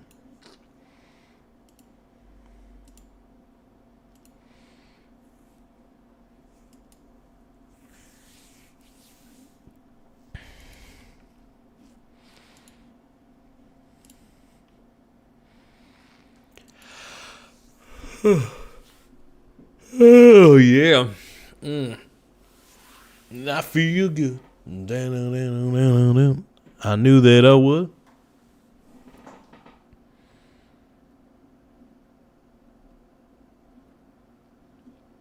Yes, I'm the guy that everybody presses about Trump. And I'm a Trump fan, dude. Vance 2028. My boy Trump did sign the bill to release the Epstein files, so we're back. Tim Smith says at the strategy store, cruising for merch. Oh, dude, did they add more merchandise at the Micro Wiener Strategies store? Tim Smith is doing the work that I don't want to do. Last thing I want to do is check out Michael Saylor. Michael Saylor's a grifter when he's got like every single type of item under the sun with the Micro Wiener Strategy logo on it. The fact that Michael Saylor turned his entire company into a Bitcoin treasury is very sus. I still don't trust Michael Saylor. Like, Michael Saylor, in my mind, is probably one of the most, untrustworthy CEOs I've ever seen. Anything that man touches, I'm betting against for the most part. Actually, it sucks because Michael Saylor's a smart dude. But him supporting Bitcoin is the dumbest thing in the world. And another thing is, eventually the Bitcoin the Bitcoin network is going to get cracked at some point, right? There's going to be, and people are like, people always say that, oh, Bitcoin can't be hacked. That's the best part about it. But, oh, it can be. Quantum computing is making headway. They already have functional quantum processors doing calculations. It's only a matter of time before the entire Bitcoin network is hacked. Seriously. Why wouldn't it be? Quantum computers can do tons and tons and tons of calculations all in one moment. Not just tons, trillions, even more than trillions. It's wild just how many processes, how many calculations can be made on a quantum chip. It's crazy. So the era of quantum computing is here. Yeah. The biggest question is, it's cold in here. Hold on.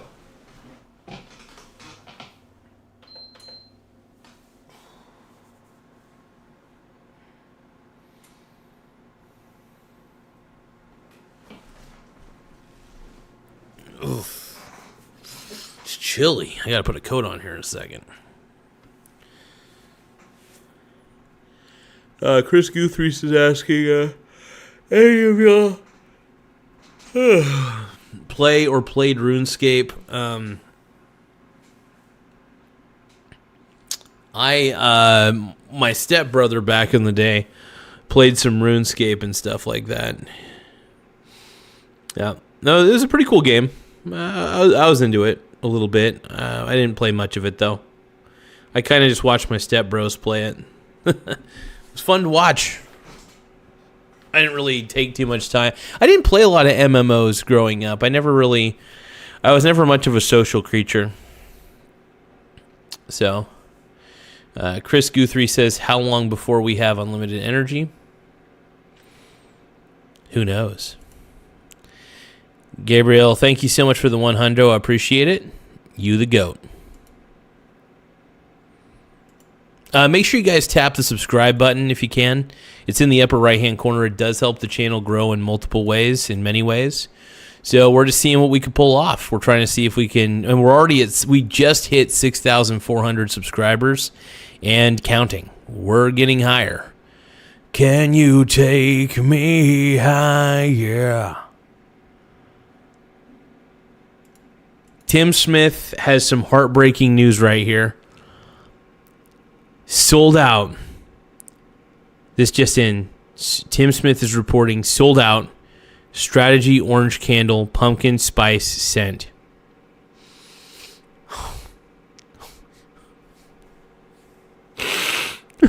Oh no. Dude. My Christmas is ruined. My Thanksgiving is ruined, all because the Strategy Orange Candle Pumpkin Spice Scented one is sold out. I got to write an angry letter to Michael Saylor. Tim Smith is asking, does Grant Cardone have a candle? I want to check out Grant Cardone's website. Grant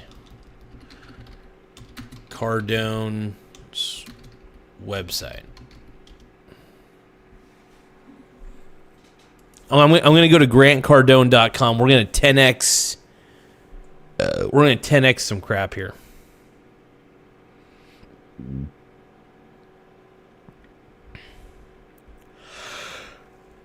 I do happen to like Grant. I do think he grifts a little bit, but not as much as Michael Saylor, though. I think Michael Saylor might be the king of the grift. Oh, man. It's cool that Grant gets to speak with all these successful people. It's wild, man. The whole 10X conference has become a huge deal. Like, Grant has become a big-time stud. It would be kind of cool to go to one of those 10X conferences, I'm not going to lie. It would be wild. Oh, Grant Cardone has a store. Let's go to Grant. Let's look at all the products that Grant Cardone sells. Oh, we got 10x merchandise here. Oh shit! Grant Cardone website merch says Tim Smith, "Don't be a little bitch." Premium hooded sweatshirt, 93 Canadian dollars. Oh my god! So let's take a look. So I'm looking at the 10x merchandise real quick, and apparel.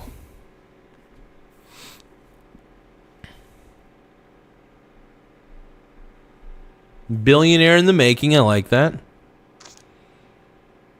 Empire builder. Who's got my money? Don't be a little bitch. I apologize in advance. Don't be. I want the "Don't be a little bitch" T-shirt, and I want the sweatshirt. 10x health. Hell yeah, dude. I'm in.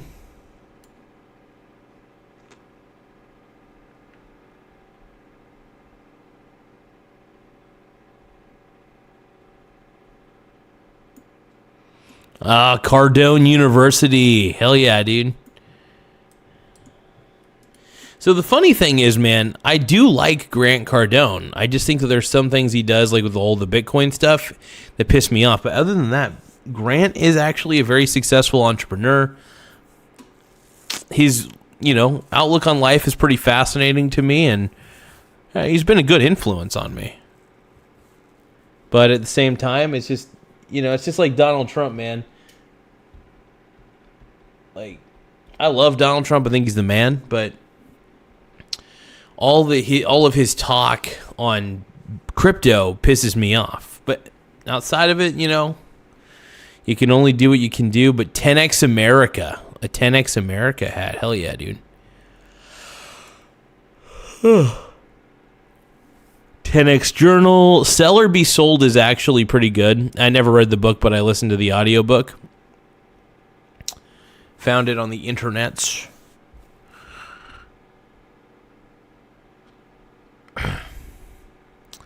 The Closer's Survival Guide. That would be kind of a good one. I think, the thing about Grant, he does teach, he does walk the walk, and he teaches his experience, basically. He teaches what he knows and what he's experienced. So, dude's a smart guy, man. The Millionaire booklet, by the way, is surprisingly good. The Millionaire booklet's good. Be Obsessed or Be Average. That's another... Dude, Be Obsessed or Be Average might be one of the greatest audiobooks of all time. Straight up.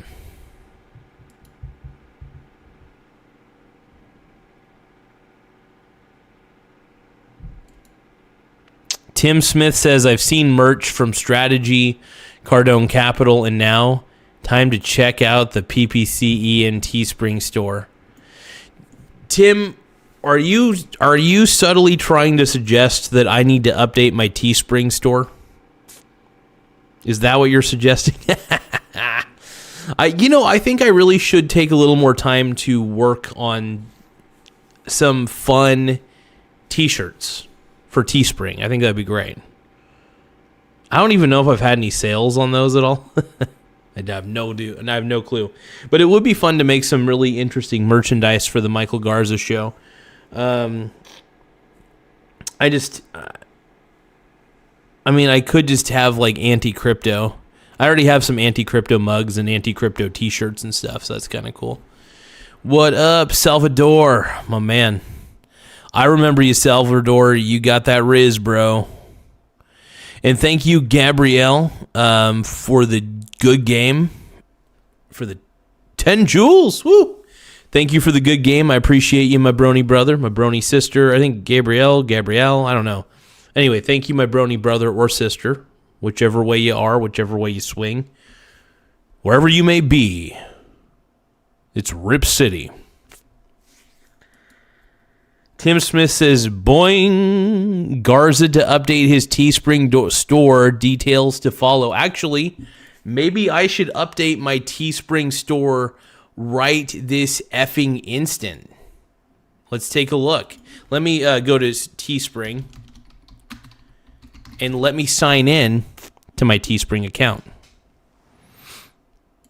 Do you guys want to see me live update my Teespring store account? Do ya? So Salvador is saying, is random player still here? I think she is. I think random player still watches the lives as far as I know. I think random player's been a little in and out, to be honest. So I hope they're doing all right.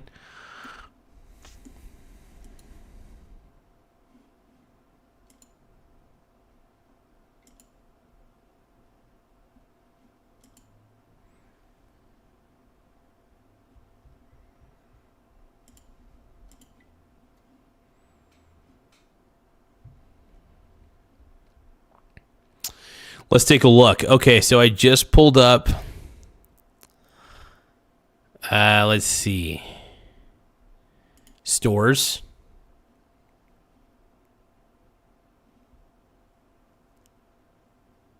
Garza brand, hell yeah. Oh, we got to call it Real Garza. That's right, I got to change the name. Real Garza. So garzabrand.creators/spring, blah, blah, blah. Real Garza. Here we go.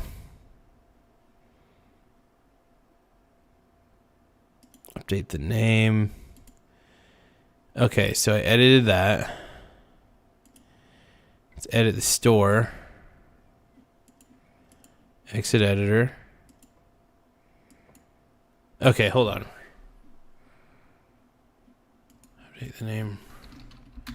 Real Garza. Let's update it. Okay, that's how I save it. Got it. Save the changes. Okay, so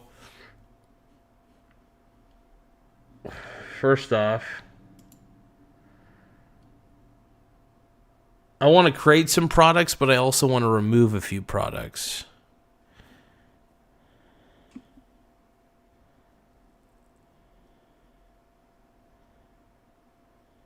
Yeah, I don't really grow eyebrows at all. Give me a few moments though, folks. I'm pulling up the Teespring real quick.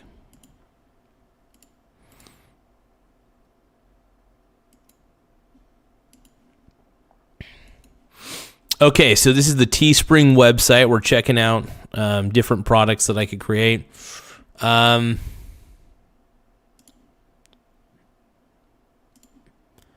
right, Chat JVT, baby. Oh, yeah.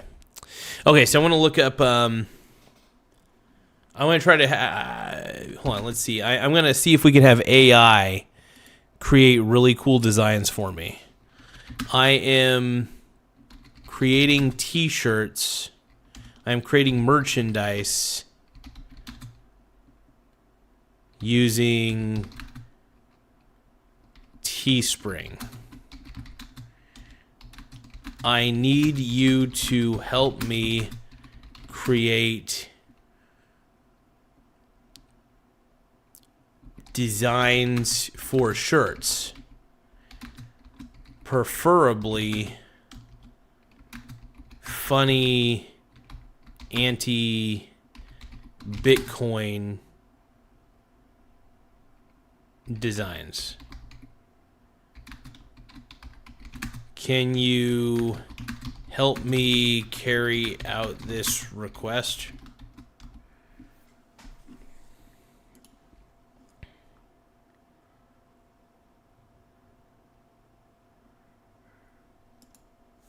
Aston QWE says, I'll donate if you give me a shout out. Well, guess what? Shout out to Aston QWE. I appreciate it, my brony brother. I'm using the Irish honor system on this one.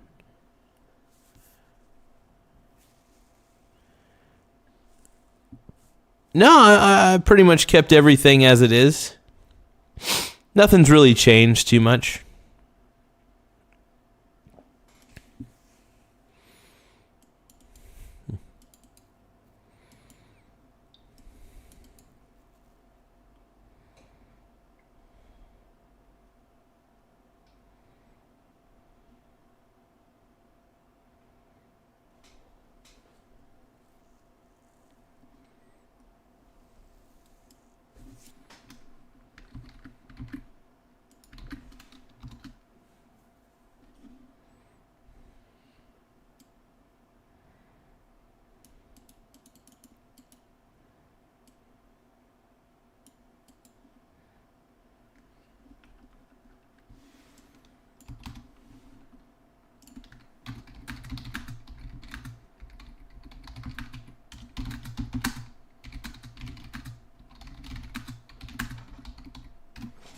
I just told it use your best judgment on all those questions you asked.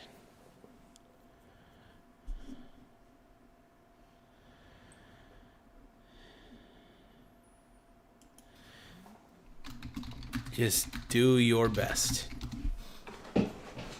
Come on, man. I want t-shirts. I want some anti-Bitcoin t-shirts, man.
Just do it. Oh, the AI is asking too many questions.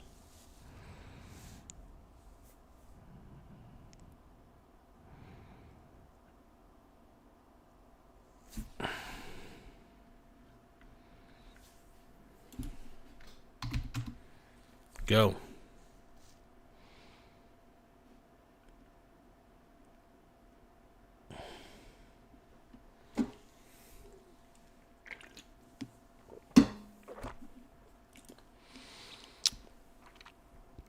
All right, here we go.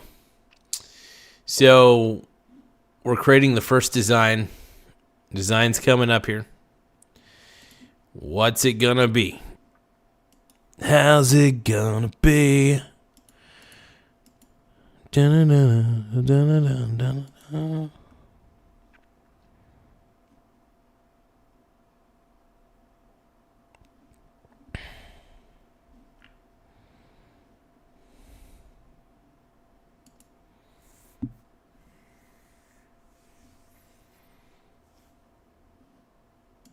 How do you guys think this picture is going to turn out? I want to know what turned you on.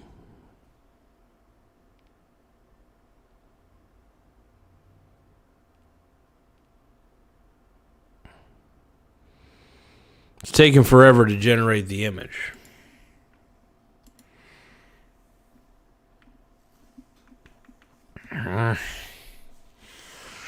I want to update my Teespring so bad, dude. I just want to update it with newer products. I think some of the products on there were fine. I think some of the like Ponzi scheme Bitcoin stuff was pretty good. But we'll see. We'll see. I need images, man. I need Bitcoin, my click coin, dude. Bitcoin, my click coin. Let's go.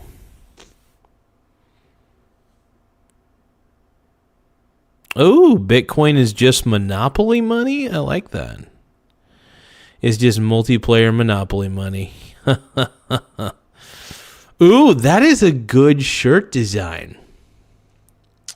What do you guys think about this? That's impressive. Absolutely, I'm going to download that. Fuck yeah. Chat JVT, dude. Hell yeah. We got our first We'll do classic crew neck t-shirt for this one. Is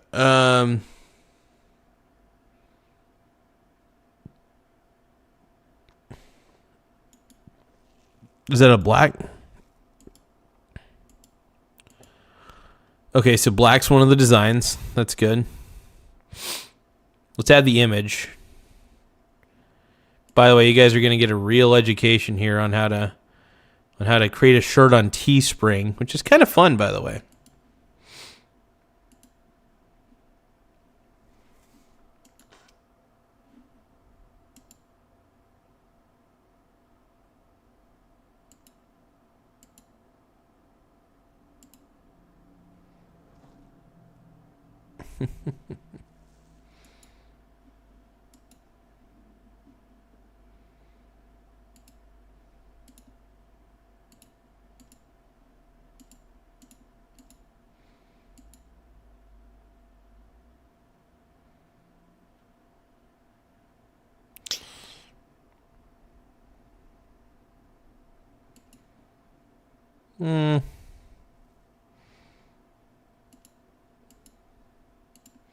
We'll keep it on darker t-shirts, I think. Like it just kind of looks better on it. No white, just kind of darker colors I think will work better. Let's see, what about this color? Yeah, let's take a look here. That's not bad, not bad. Yeah, I like that. It's cool. So we'll keep the pricing to whatever the recommended pricing is, $22.99. Yeah, it's let's just do whole numbers. I think the 99's annoying. Plus, they're getting rid of the penny. The penny's going away, you guys. Even though nobody pays the physical cash on here except for their card. Whatever.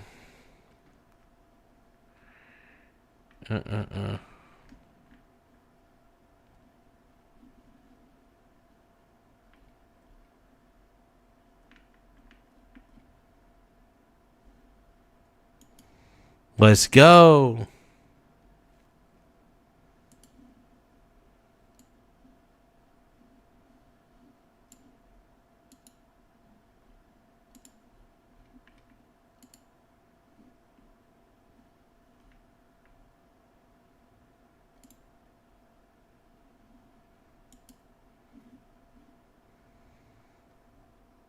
The penny is cringe. Why is the penny cringe? The penny is awesome, dude.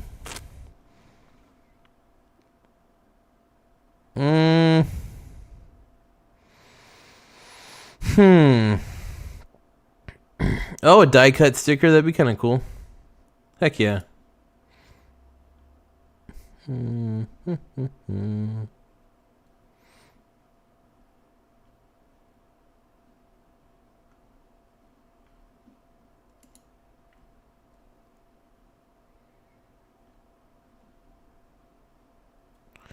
Oh, dude.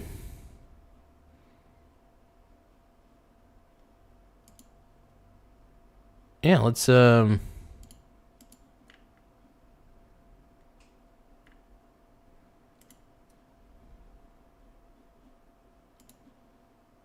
organic tote bag, dude. Hell yeah. A bucket hat, dude. Interesting. Let's see. Wall art. Oh my goodness. That's hilarious. Collections. Art plus design. Anime and comics.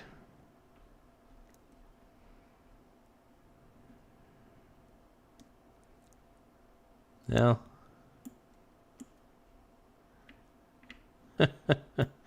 Well, we got a die cut sticker. Classic crew neck t-shirt.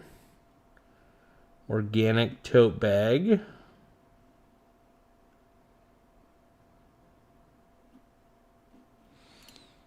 Let's continue. Name. Bitcoin multiplayer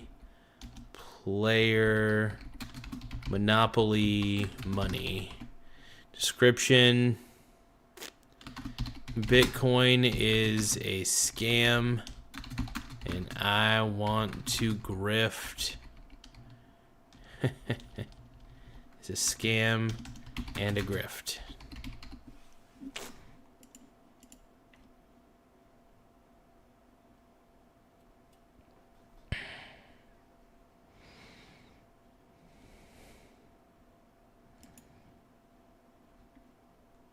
All right, we just launched a listing.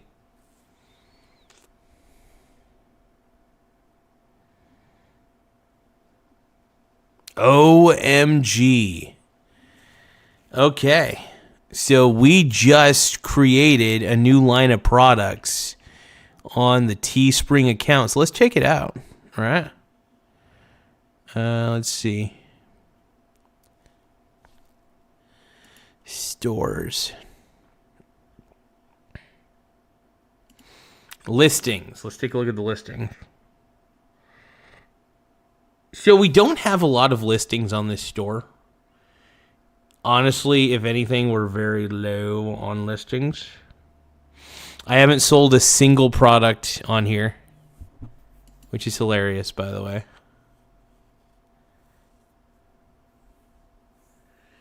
But yeah, that was just kind of for fun. I wouldn't take any of that very seriously.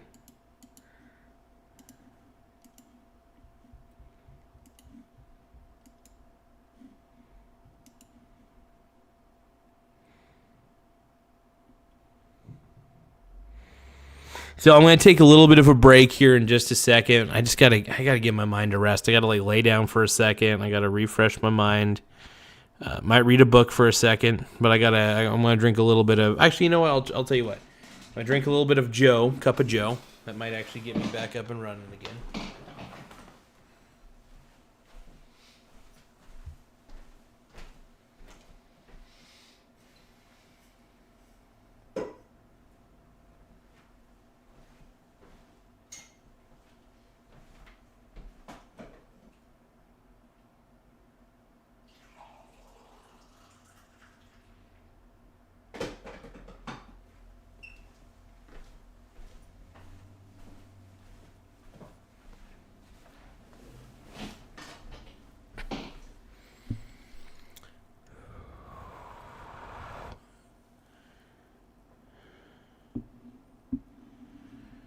There we go.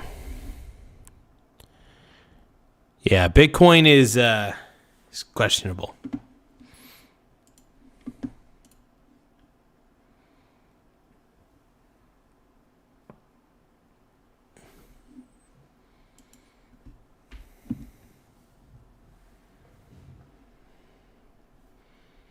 Oh, I got some dividends.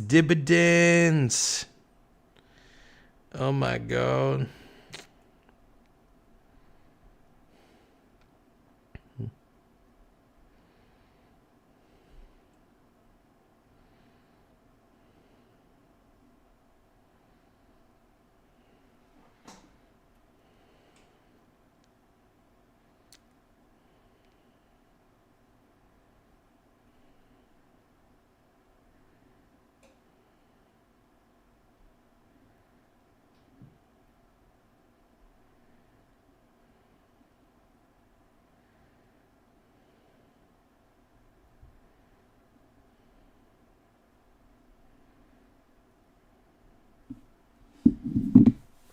Yeah. No, I think the thing about Bitcoin for me is oh,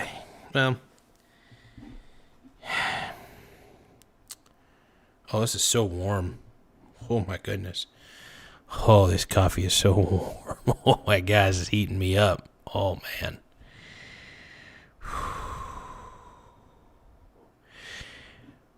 When it's a little cold, man, there's nothing like a little bit of even decaf coffee, man, on a cold night.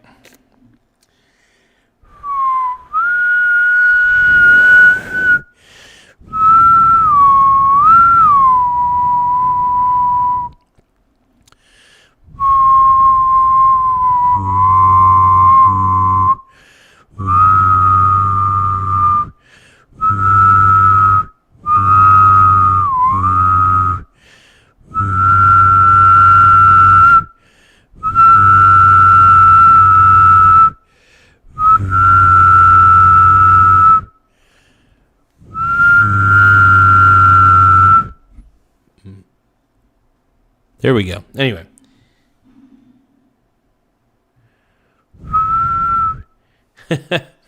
Tim Smith says, I can't decide what PPCE and merch to buy. Can you go to his Teespring and give me your picks? Let's do it, dude. Let's look up, I'm going to look up PPCEN, Teespring. Oh, shit. I just found PPCEN's dividend investing. Our boy, dude. I like PPCEN. I think he's got a pretty good mind. I like the way he looks at dividend stocks.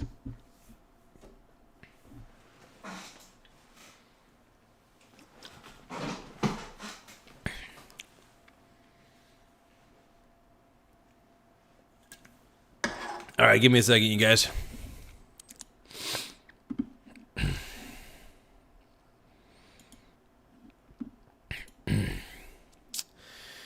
Okay.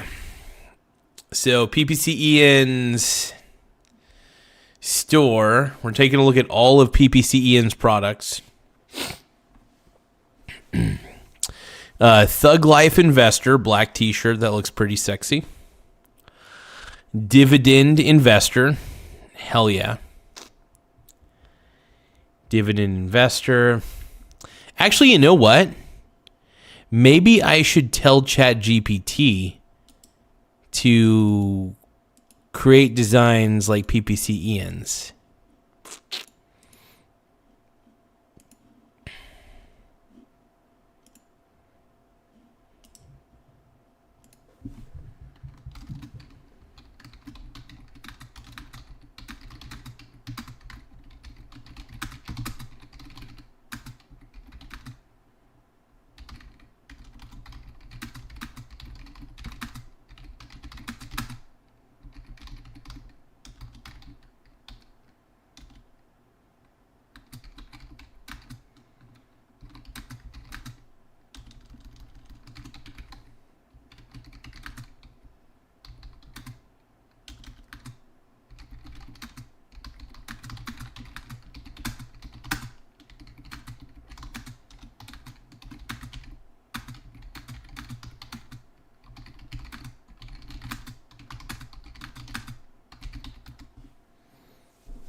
All right, real quick, I'm gonna let's see. Tim Smith says I might get either the Thug Life Investor hoodie or the Dividend Investor hoodie. Let's take a look here. Ooh, what's that cashing check one? Let's look at this one. Cashing dividend checks. Let's see what this one's all about. If it'll even load up, that is.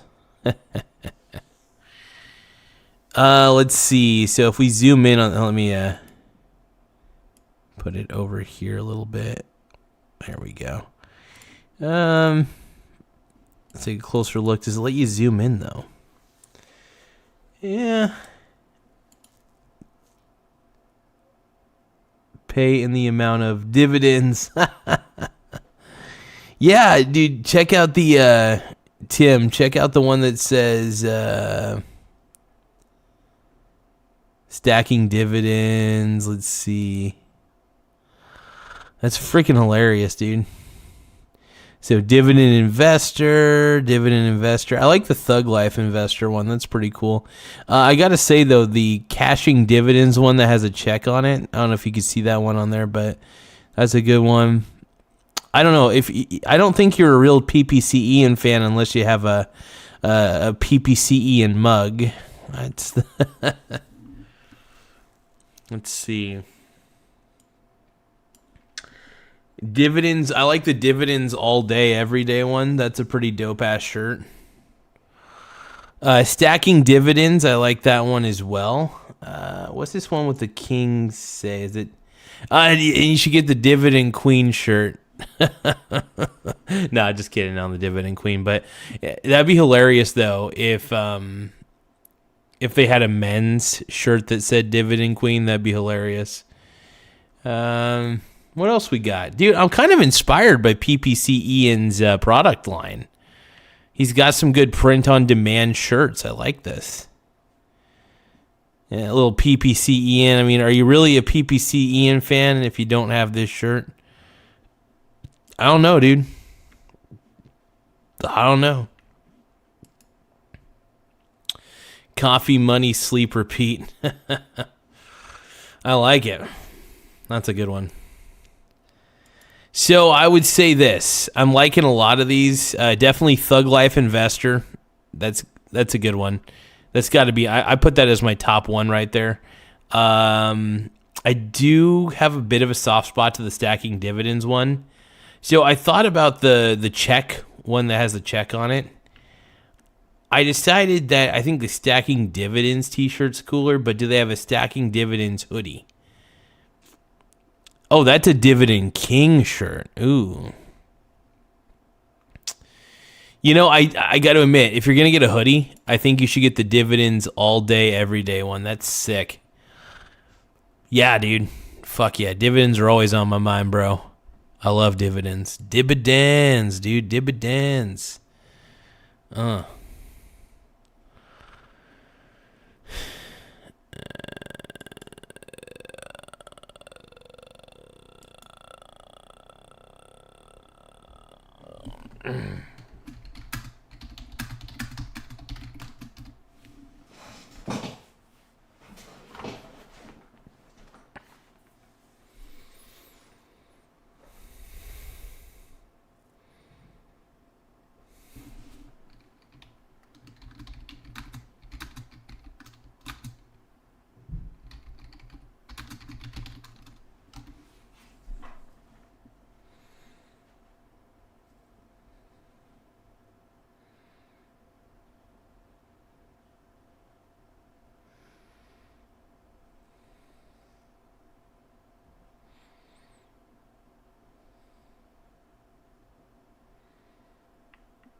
So Tim Smith is saying, let's see. So Tim Smith is saying the problem is dividends all day, every day.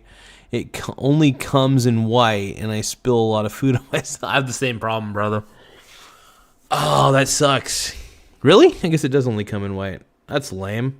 Then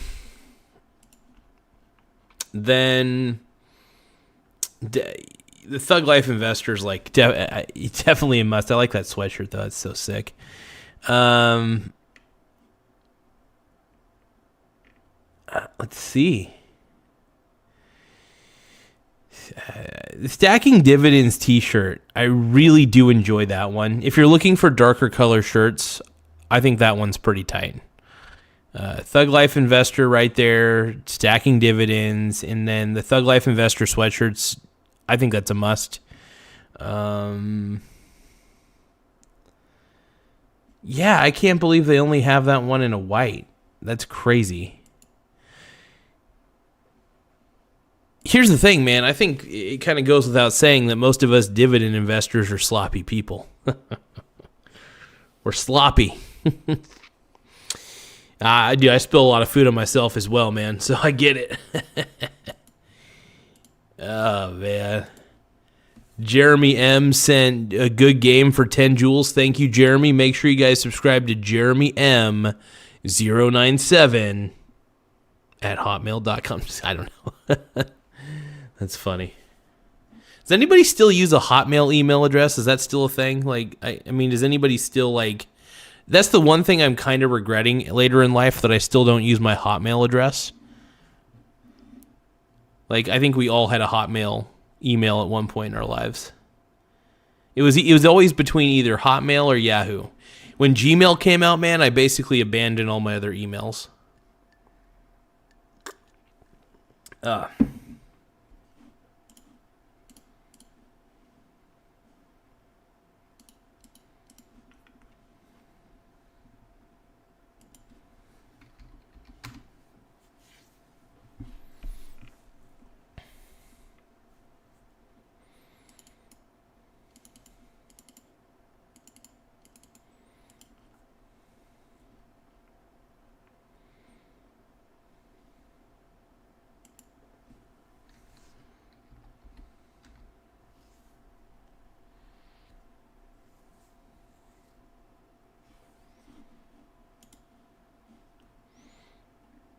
Thank you for the jewels, my man.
All right.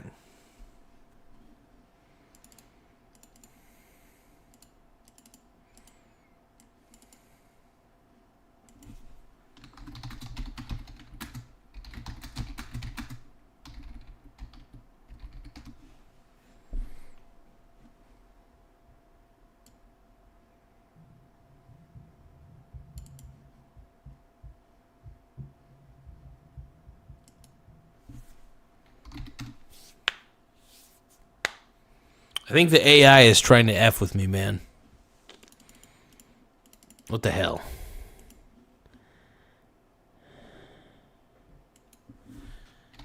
All just go.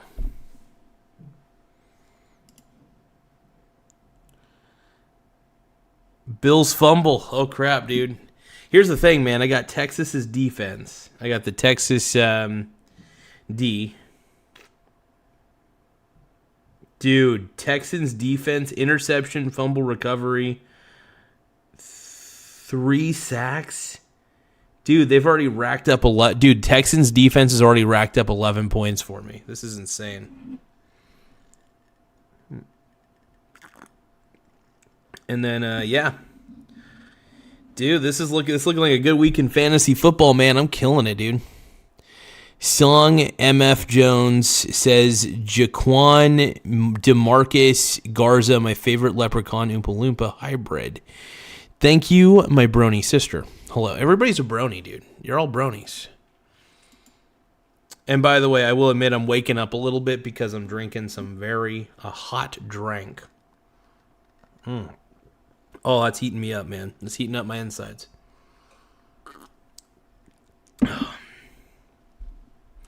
There's nothing like a little bit of decaf to get me going.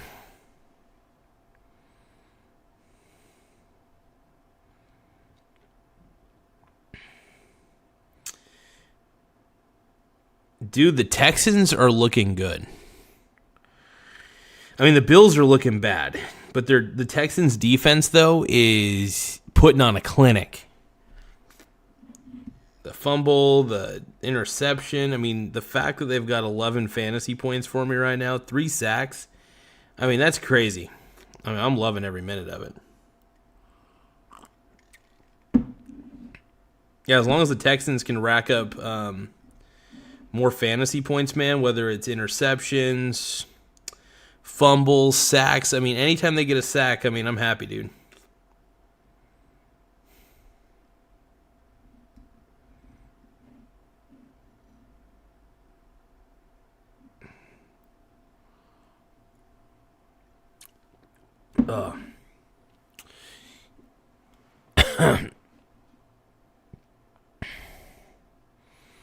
Uh-oh, Woody Marks is coming in for a touchdown. Uh-oh, that's what I don't want right now.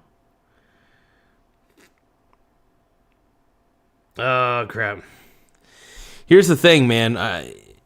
Woody Marks is a fantastic running back. If Woody Marks was on my fantasy team, I'd be, like, rooting for him. But he's not. He's on my opponent's fantasy team, so I'm kind of hoping that they pass the ball in for a touchdown or something.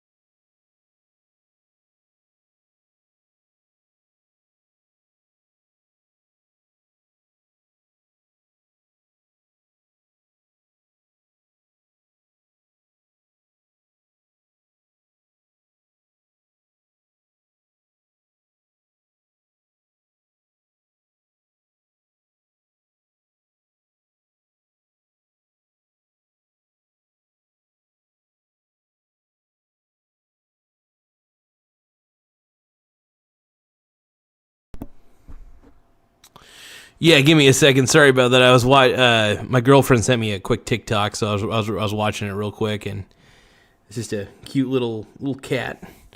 Let's see. So Song Jones says, Garza, do you know how to please? Oh, good Lord. Anyway, Tim Smith says, what happened? You're mute. I just had to mute the mic for just a second. But yeah, no. So what do you think about my PPC Ian store picks? I still think the dividend check one's pretty dope. I like that one. Thank you, Jeremy M, for the happy poop, yum yum. Happy poop, yum yum. Happy poop, happy poop, happy poop, yum yum.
Jeremy M says, can't wait for tomorrow. The stock market should be fun for options trading, without a doubt, brother. Without a doubt. Hell yeah, dude. That's the thing, man. I think tomorrow, I do believe that the VT, for instance, the Vanguard Total World Index, is going to go up like crazy. So we're going to see quite a boom. Jeremy M also, by the way, make sure you guys subscribe to Jeremy M097. Appreciate it, brother. He sent a high five for 100 joules. Once again, 100 joules. High five. Thank you for the high five, man. High five. And then we got a party hat. I don't really have much of a party hat at the moment, but we'll put the Sprite on as my party hat. That's not going to work. Another party hat. Party hat times 2. Hell yeah. So Tim Smith says, I've decided on stacking dividends XL Midnight Navy t-shirt. Hell yeah. That's a pimp. It's a pimp ass t-shirt, man. Dude, my boy Tim Smith is rocking it, dude. He's rocking the dividends, dude. I need to use AI to generate some cool ass shit. I'm too lazy to generate any of my own art. I ain't gonna lie. I'm just honest with you guys. I'm not much of an artist.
Chris says 80% of the betting market had Bills. I think the casino's winning tonight, sadly.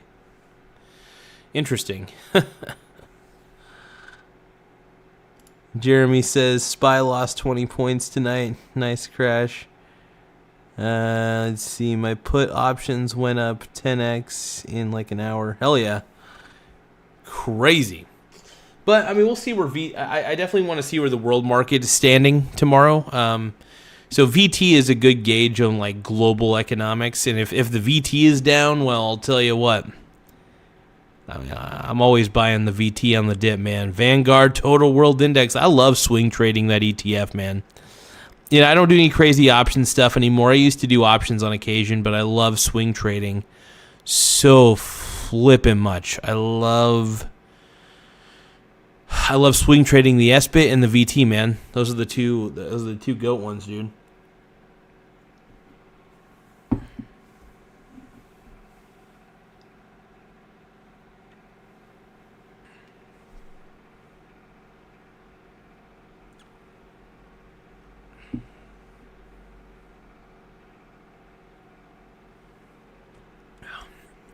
I think Michael Saylor's kind of in for a rude awakening with Bitcoin. I think he's finally realizing that, you know, he got lucky in the beginning with this Ponzi scheme, and now he's not going to get so lucky.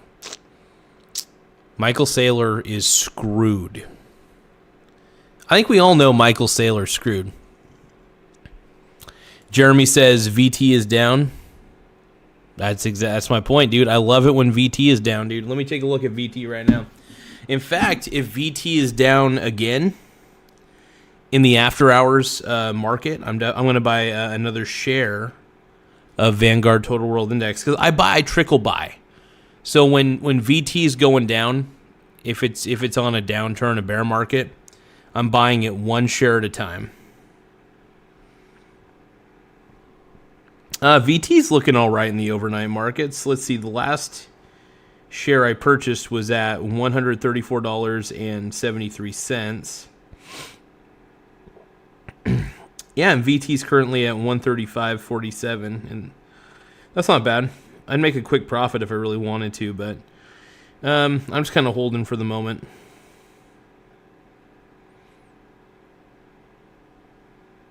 But yeah, I definitely swing trade the heck out of VT, that's for sure.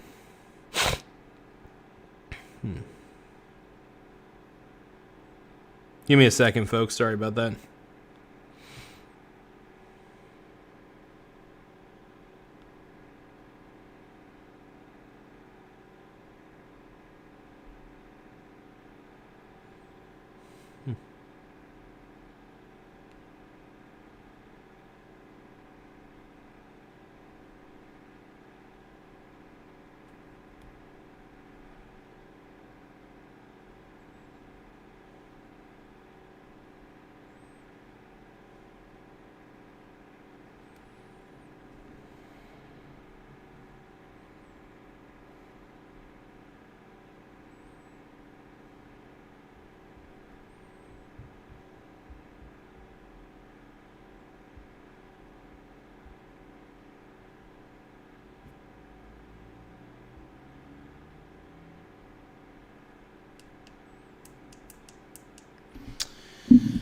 All right, sorry about that, you guys.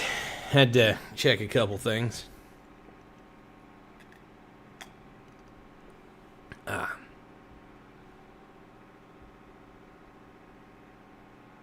But yeah, I think tomorrow, I do think VT might actually end up going up, man.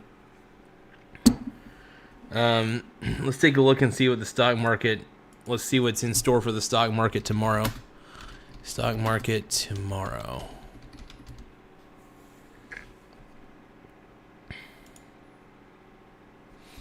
Let's see. Stock market today, Dow, S&P 500, and NASDAQ futures tip lower with Wall Street set to end roller coaster week.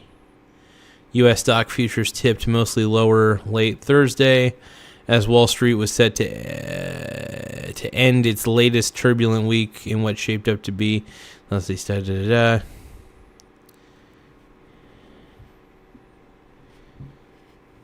I mean, NVIDIA's earnings were pretty incredible today, so we'll see. We'll see what happens. If VT does go on a bull run, like if the Vanguard Total World Index goes up on a bull run tomorrow, I'm definitely excited.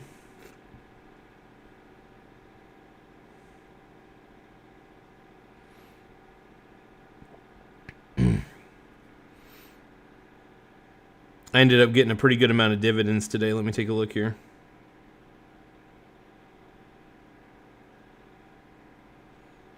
You know me, you guys. I love my dividends. Hell yeah.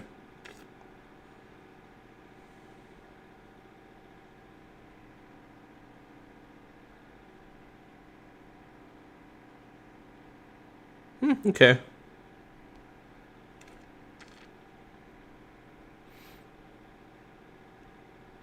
Not bad at all, man.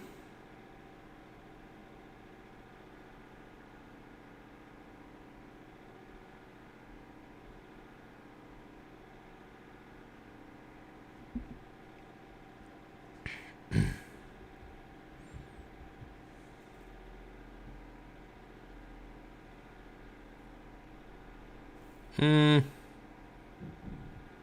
134.73. Got that in the after hours. So 134.73. 35.47.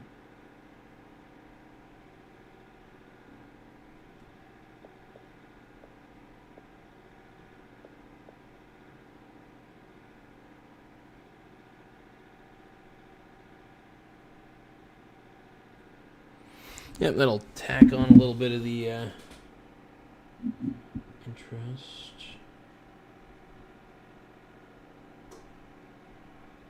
And because it's in the overnight markets,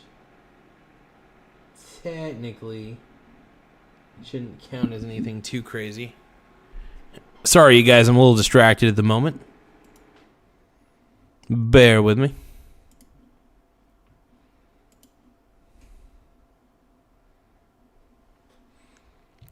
Yeah, let's see.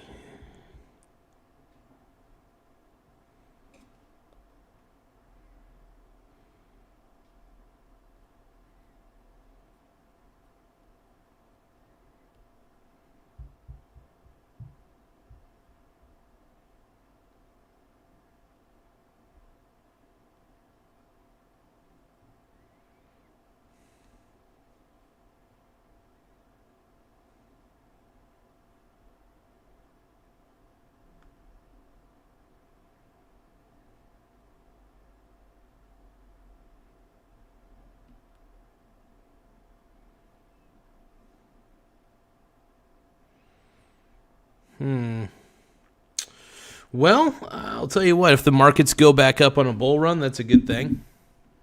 I'll take it. I'll take it long and I'll take it hard.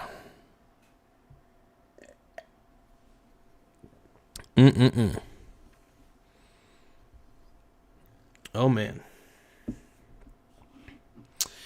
But yeah, I do love swing trading the upside. You know, if like VT goes up on a bit of a bull run, I'm like, ooh. Sell a little here, sell a little there, make a little profit here, make a little profit there, that sort of thing.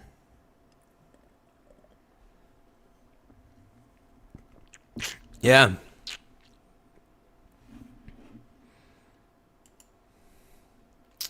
Now, I'm going to say this. I'm probably going to end this particular live stream in a little bit. And we're probably going to do an I is cake stream, just to let you guys know. You're probably wondering, what the heck are you talking about, Mike? It's exactly what I'm saying. I is cake. I is cake. We're bringing back the I is cake segments, all right? We might even do an I is investing.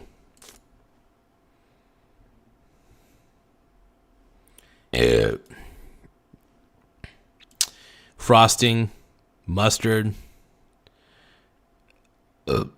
Jacksonville, Duval.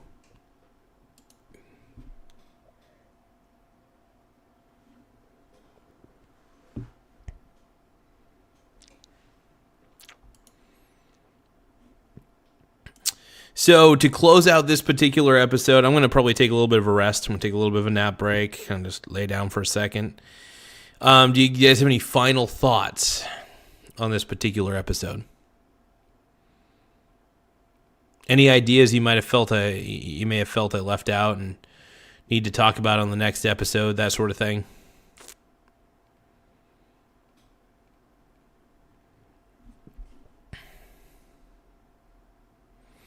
Oh, I still got plenty of frosting, man.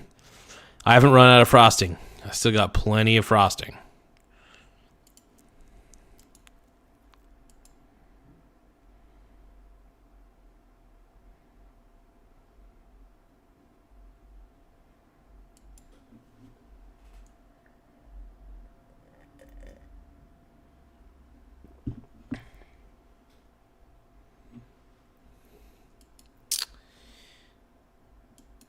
Corey, my boy, Mr. Corey Howland, home dog, dude. Yeah, I'm gonna do a little bit of this. This stream's kind of a dead. This particular stream's a little dead at the moment, but that's okay. We ended up getting some new members, which is great, which is fantastic. More members, the better.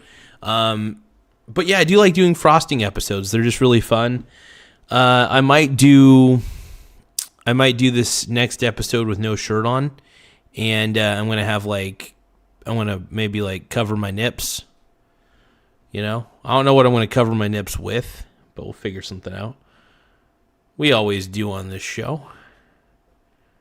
Frosting brows, man. Frosting brows.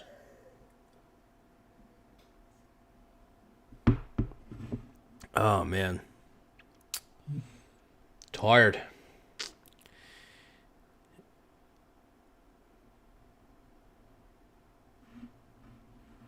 Ah, got you. So, electrical engineering had homework. Damn, man. Just some of the questions are a little bit difficult to figure out, that sort of thing. Because, man, I'll tell you what, electrical engineering doesn't sound like an easy subject. But hopefully, if you're doing the research that you need to do, or trying to, I know it's probably a lot of problem solving questions and stuff, but damn, dude, damn. Well, anything I could do to help, man? I wouldn't say I'm an expert in electrical engineering by any stretch, but maybe you can harness. Let's see, the wisdom of the chat. Let's see, yeah, circuits, formulas, capacitance, and inductance. Got it. Ah, got ya. Damn. I will admit, most of my electronics, basically most of my knowledge in electronics is very generalized, I'll tell you that. Especially electrical, in the field of electrical engineering, it's all amateur work on my end, so I always wing it. But no, it's cool that you're studying electrical engineering, brother. I think that's incredible. Thank you, Corey, my man. I appreciate it. Oh, I'm always myself, man, but I'm always curious. I'm a curious person, so. Oh, man. But yeah, I'm going to end this particular stream here in just a second. I'm going to take just a quick rest, and then I'll probably do something crazy in the last stream of the night, but I'm going to chill out for about 30 minutes, kind of just I'm drinking decaf coffee, so that way I don't get too overly caffeinated later in the night. But yeah, man, I would say, keep pressing it. Are there any, Corey, I am curious because naturally I love to try to problem solve where I can. Are there any, I'm game. Yeah. Finance question. Shoot. I'll do my best. I will say that my field of expertise, even though I'm not technically a financial advisor, but I've got a lot of experience investing though. So yeah, go for it, man. This will be the final question of the night from my boy Corey. At least final question for this stream. Even if you have multiple questions, Corey, I'll try to answer all of them. Because I do have fun answering.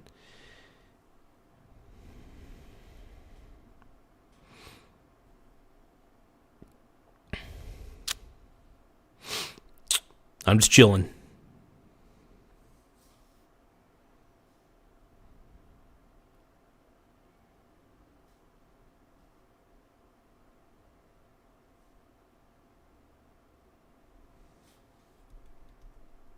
While I'm waiting on the question, real quick, I am just going to pour myself a quick old cup of Joe. Hold on.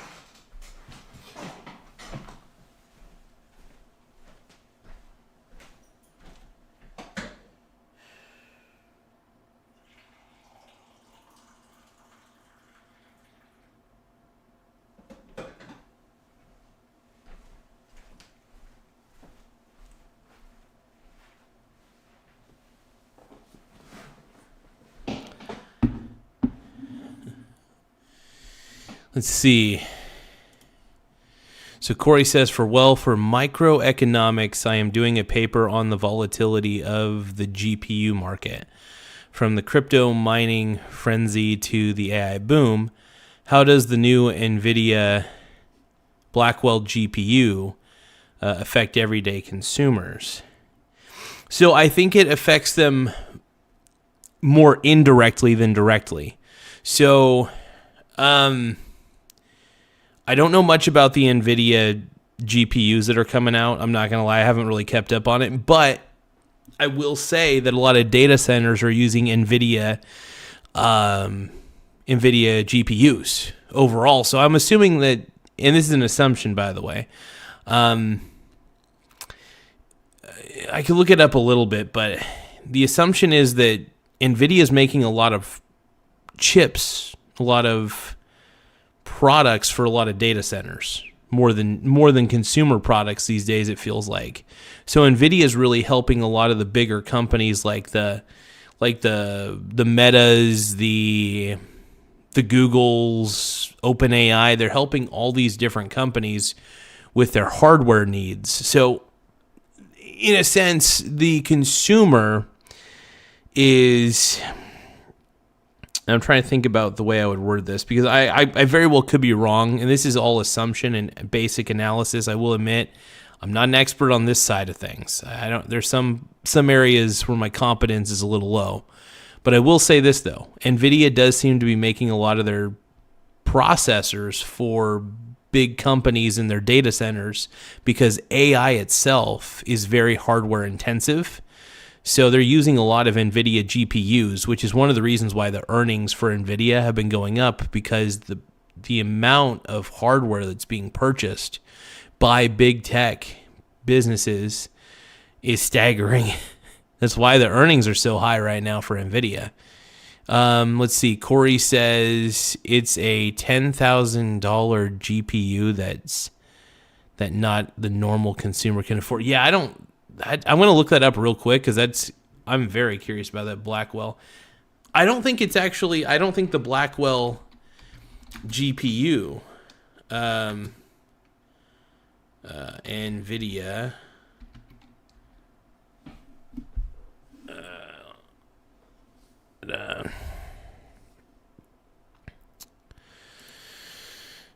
let's see. Oh my goodness, man. NVIDIA RTX Pro 6000 Blackwell graphics card, 96 gigabyte. Jeez. Oh my God. $10,000 for that, man.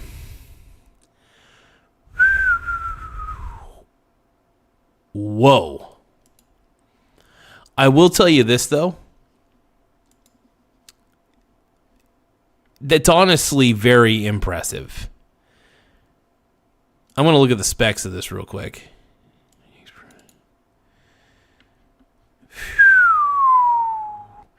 I don't think most normal people can afford this, by the way. I think these are pretty much made for data centers at this point.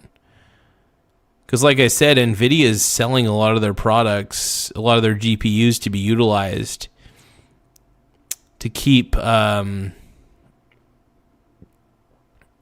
well, they're using their GPUs to basically be the brains behind the AI software.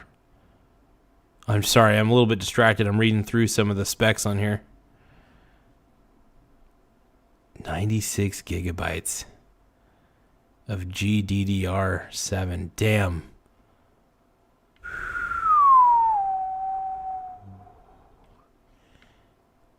This is wild to me, man.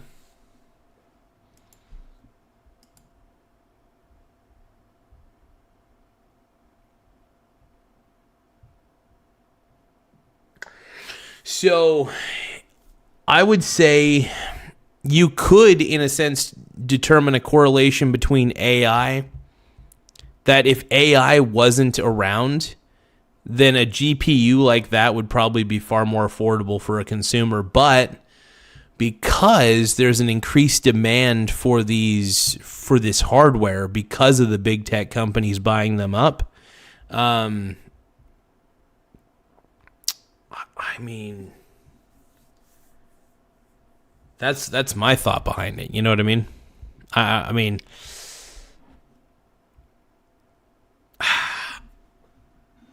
I think the card itself is being, like I said, I think a lot of the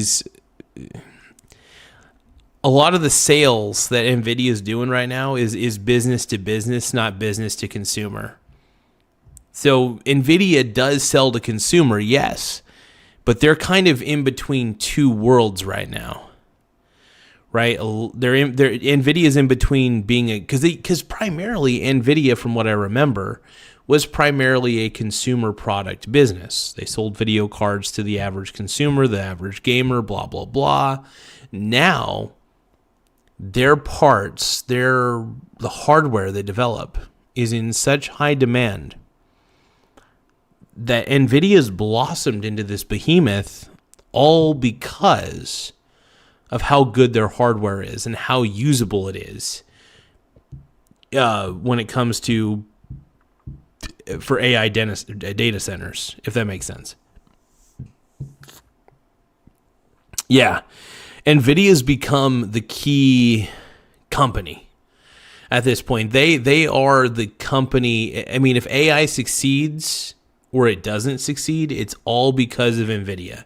NVIDIA is a huge part of this. And my boy Nate Dogg is in the house. Nate Dogg, by the way, Mr. Connick.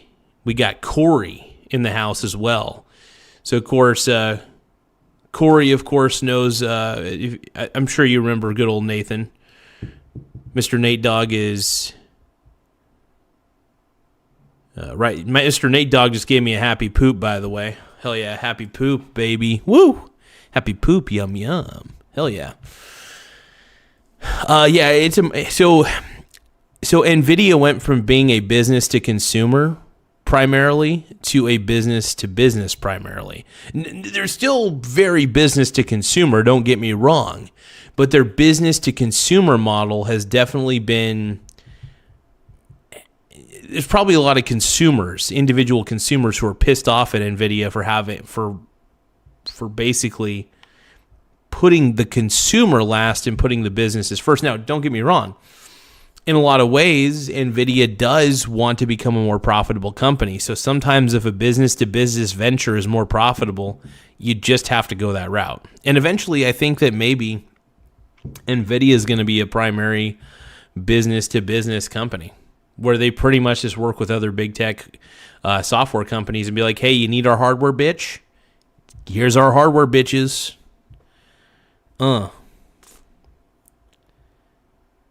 Yeah, so I think it's really, like I said, I think they're just caught in between two worlds. They're not a consumer-based company as much as they used to be, is really what it boils down to. The demand for their hardware is so high that only big tech companies can afford the higher-end graphics cards, at least the very, very, very high-end. I mean, that Blackwell one that you were talking about is extremely high-end, and even though it's high end, man, the price for it is very, very excessive. And a lot of it's a supply and demand issue. I mean, they can only manufacture so many of these. in a day. Sure, they can manufacture quite a bit, but there are limits. And because the demand is so high, the prices are going to be overly inflated for these graphics cards, without a doubt. That's what I think, at least.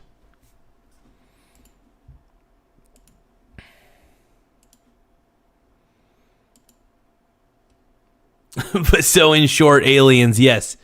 Aliens. I gotta do the aliens. I don't have the wacky hair like my boy Giorgio, but my boy Giorgio from Ancient Aliens, but aliens. Hey, any tips? Kendrick says, any tips for making a file format for animated text? I was gonna say get a transparent GIF format, GIF. You know, you could use the transparent GIF format potentially. If you're making just animated GIFs or something like, you're just making animated text, you still use animated GIFs as your way of doing it. Now, as far as the software, I don't know. I can't think of. I mean, GIMP. I guess GIMP can make animated GIFs. Last time I checked, if I remember correctly.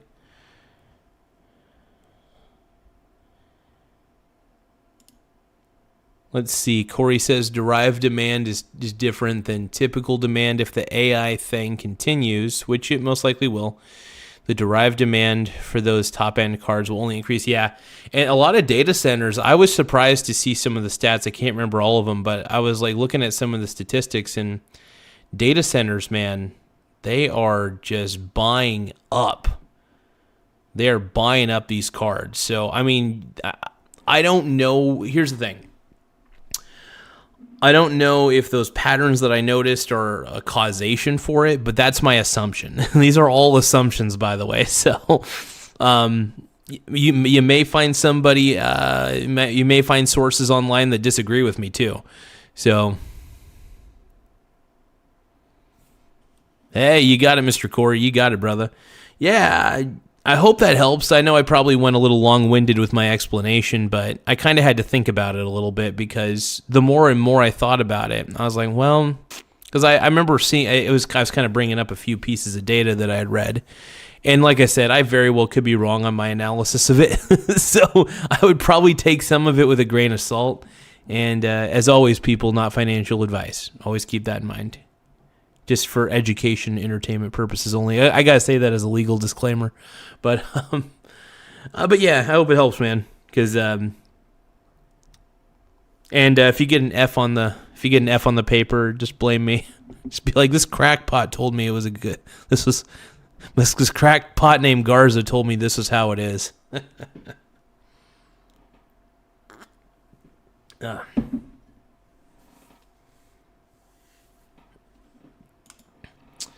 See, it does. Your thoughts are on par with my own. I'm now looking into possible stagnation of the market when it comes to the lower tier cards, if any. Let's see, into possible stagnation. Well, yeah, I think you know it's funny. I think I think what you may be able to do if you're a individual consumer that's just looking for a decent graphics card, you may want to look towards other companies. You know what I mean? For example, like if I wanted to, I don't know how many video card companies are out there besides NVIDIA. I haven't really taken a look. I just know that NVIDIA is the prominent one I could think of. But I would say as an individual consumer, the smartest thing that you might be able to do is actually look towards other video card companies that maybe aren't as popular but still get good reviews, you know, and you'll be able to get a decent video card without paying an arm and a leg. Because I think that's the problem right now with buying some of the NVIDIA high-end cards. It's just you're going to have to pay an arm and a leg one way or another. Nate Dogg says, without the face paint, I believe you. I never take financial advice from such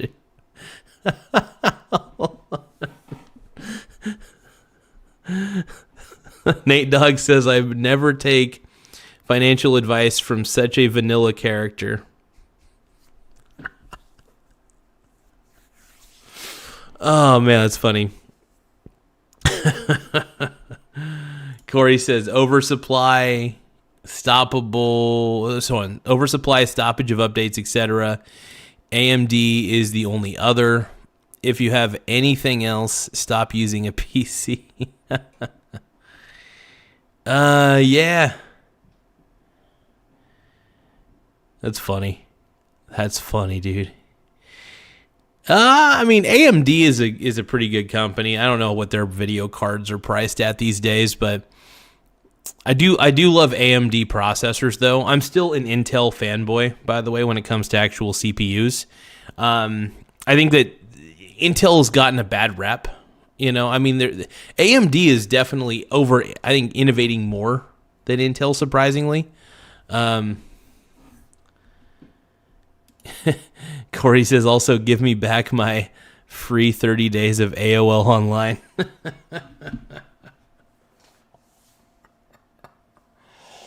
Oh, that's good. That's good. Holy smokes, man. I love it. Too good. Too good. All right. Give me a few more moments. Yeah, we're still sitting pretty at 6,400 subscribers. I want to thank everybody. I am going to take a bit of a breather for a moment, and actually, let me check. Let me see if AI.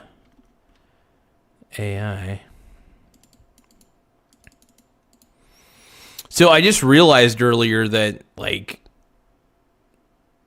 AI is just using so much electricity, and it's wild. It's wild how energy intensive AI actually is. It's crazy.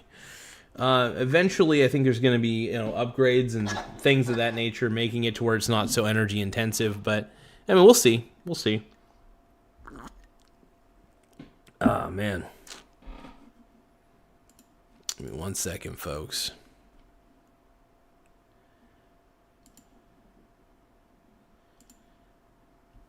Mr. Nate Dogg says, just have ChatGPT continue the video for you.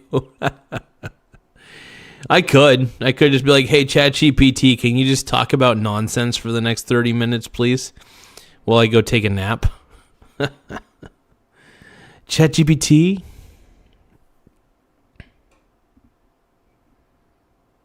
Corey says NVIDIA is down 6% by the dip. I'm not gonna lie. I did end up buying the Vanguard Total World Index, which is comprised of 4% of it's comprised of NVIDIA. So I definitely bought the dip today. That's for sure. I was gonna say NVIDIA was dragging down the S&P 500 quite a bit, which was wild. 3%. Yeah. I was gonna say though. I mean, like, I'm just buying indexes at this point. Anytime there's a massive market crash, like if the markets are tumbling, I just buy an entire index, including an index that covers the entire globe. The Vanguard Total World Index is a great ETF, by the way. It's an exchange traded fund. It has over 10,000 different holdings. 60% of it is U.S. stocks, and then 40% of it's international stocks. But it's a great ETF. So for anybody who's looking to diversify and sleep soundly at night, knowing that your portfolio, your risk is spread out, Vanguard Total World Index is a great way to diversify without paying an arm and a leg. So it's a winning situation there.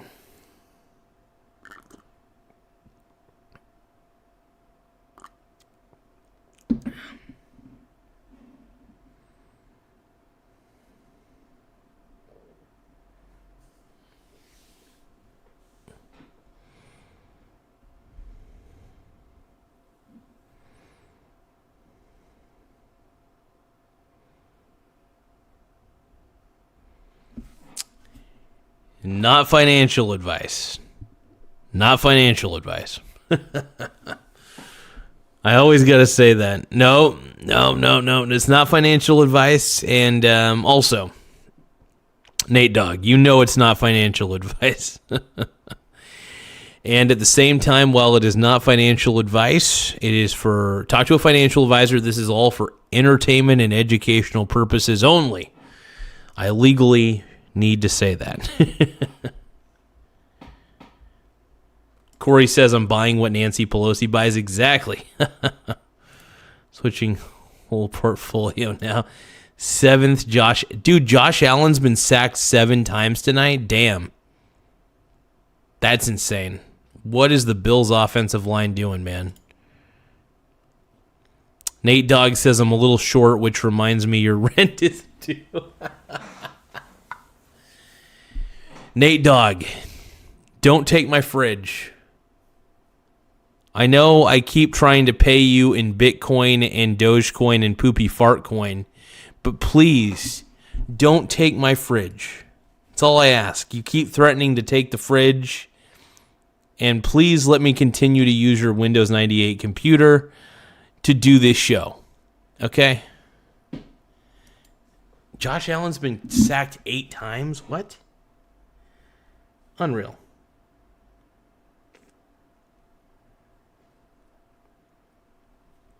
I gotta see this for myself, man.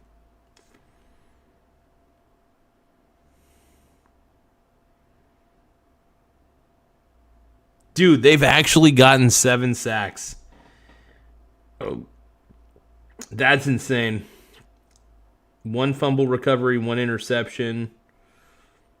Damn, dude, the Texans' defense is no way. They really did get an 8th sack. Holy shit, man. Holy crap. Unbelievable. Unreal. Nate Dogg sent a happy poop, yum yum. Happy poop, happy poop, happy poop. I only have one.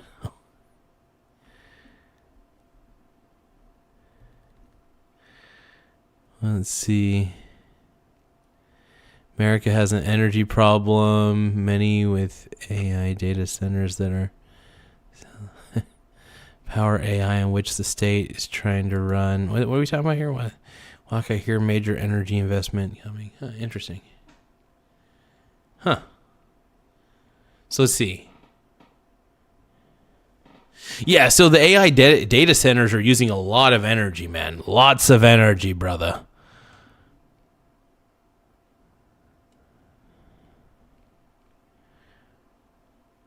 Yeah, so, I mean, with the rise of AI and honestly the increased usage of AI,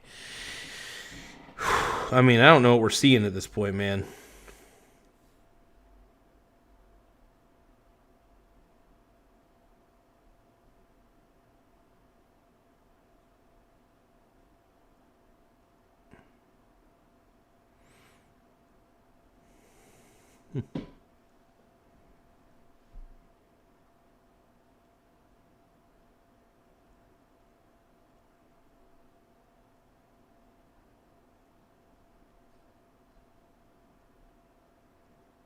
Snap.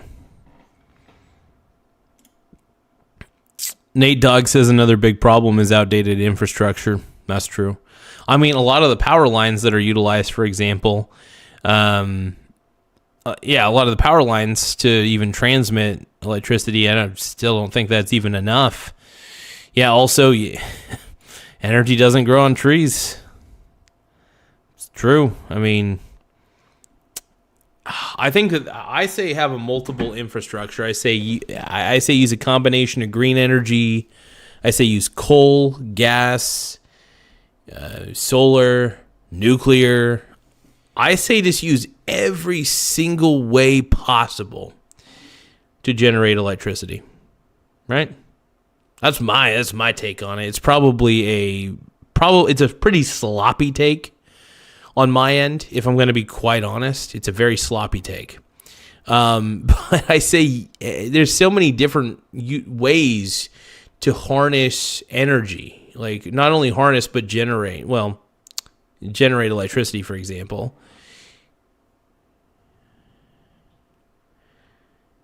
Corey says we should use AI to generate more power. I mean, who knows? You might be able to use AI as a think tank to think about this problem. You know what I mean?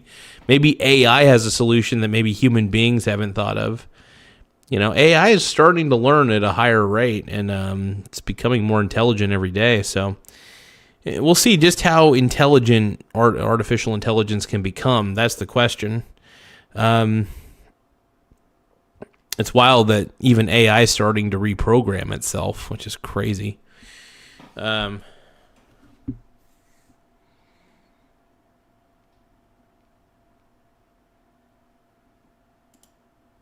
Jeremy says, well, that's why you see large companies literally opening up old nuclear reactors. Whew.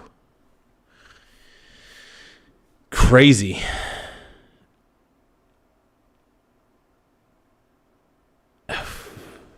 We could see nuclear energy becoming a big thing again. AI solution equals biofuel.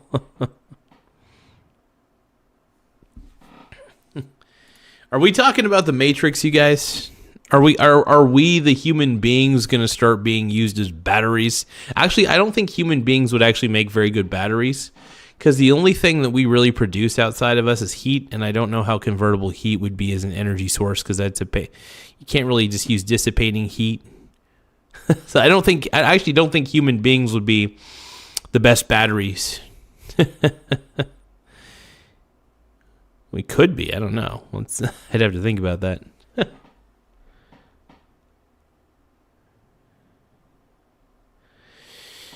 All right, you guys. I am going to chill out for just a little bit. All right, I probably should end the stream now. I'm going to do another stream here in a few moments, probably in the next 30 minutes.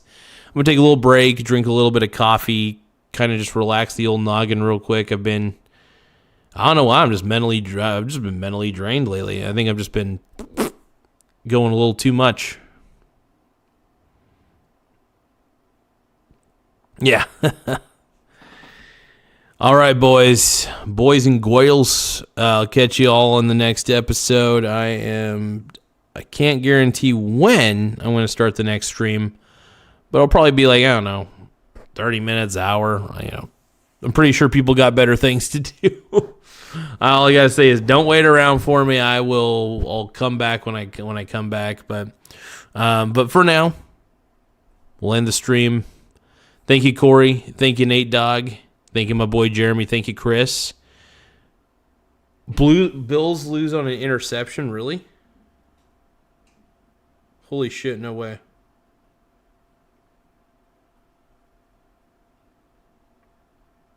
Dude, if the Bills lose on an interception, that's crazy.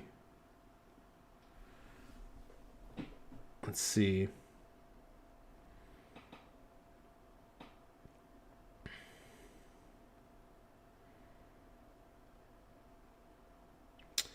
Yep. And the Texans got me 14 fantasy points. Hell yeah.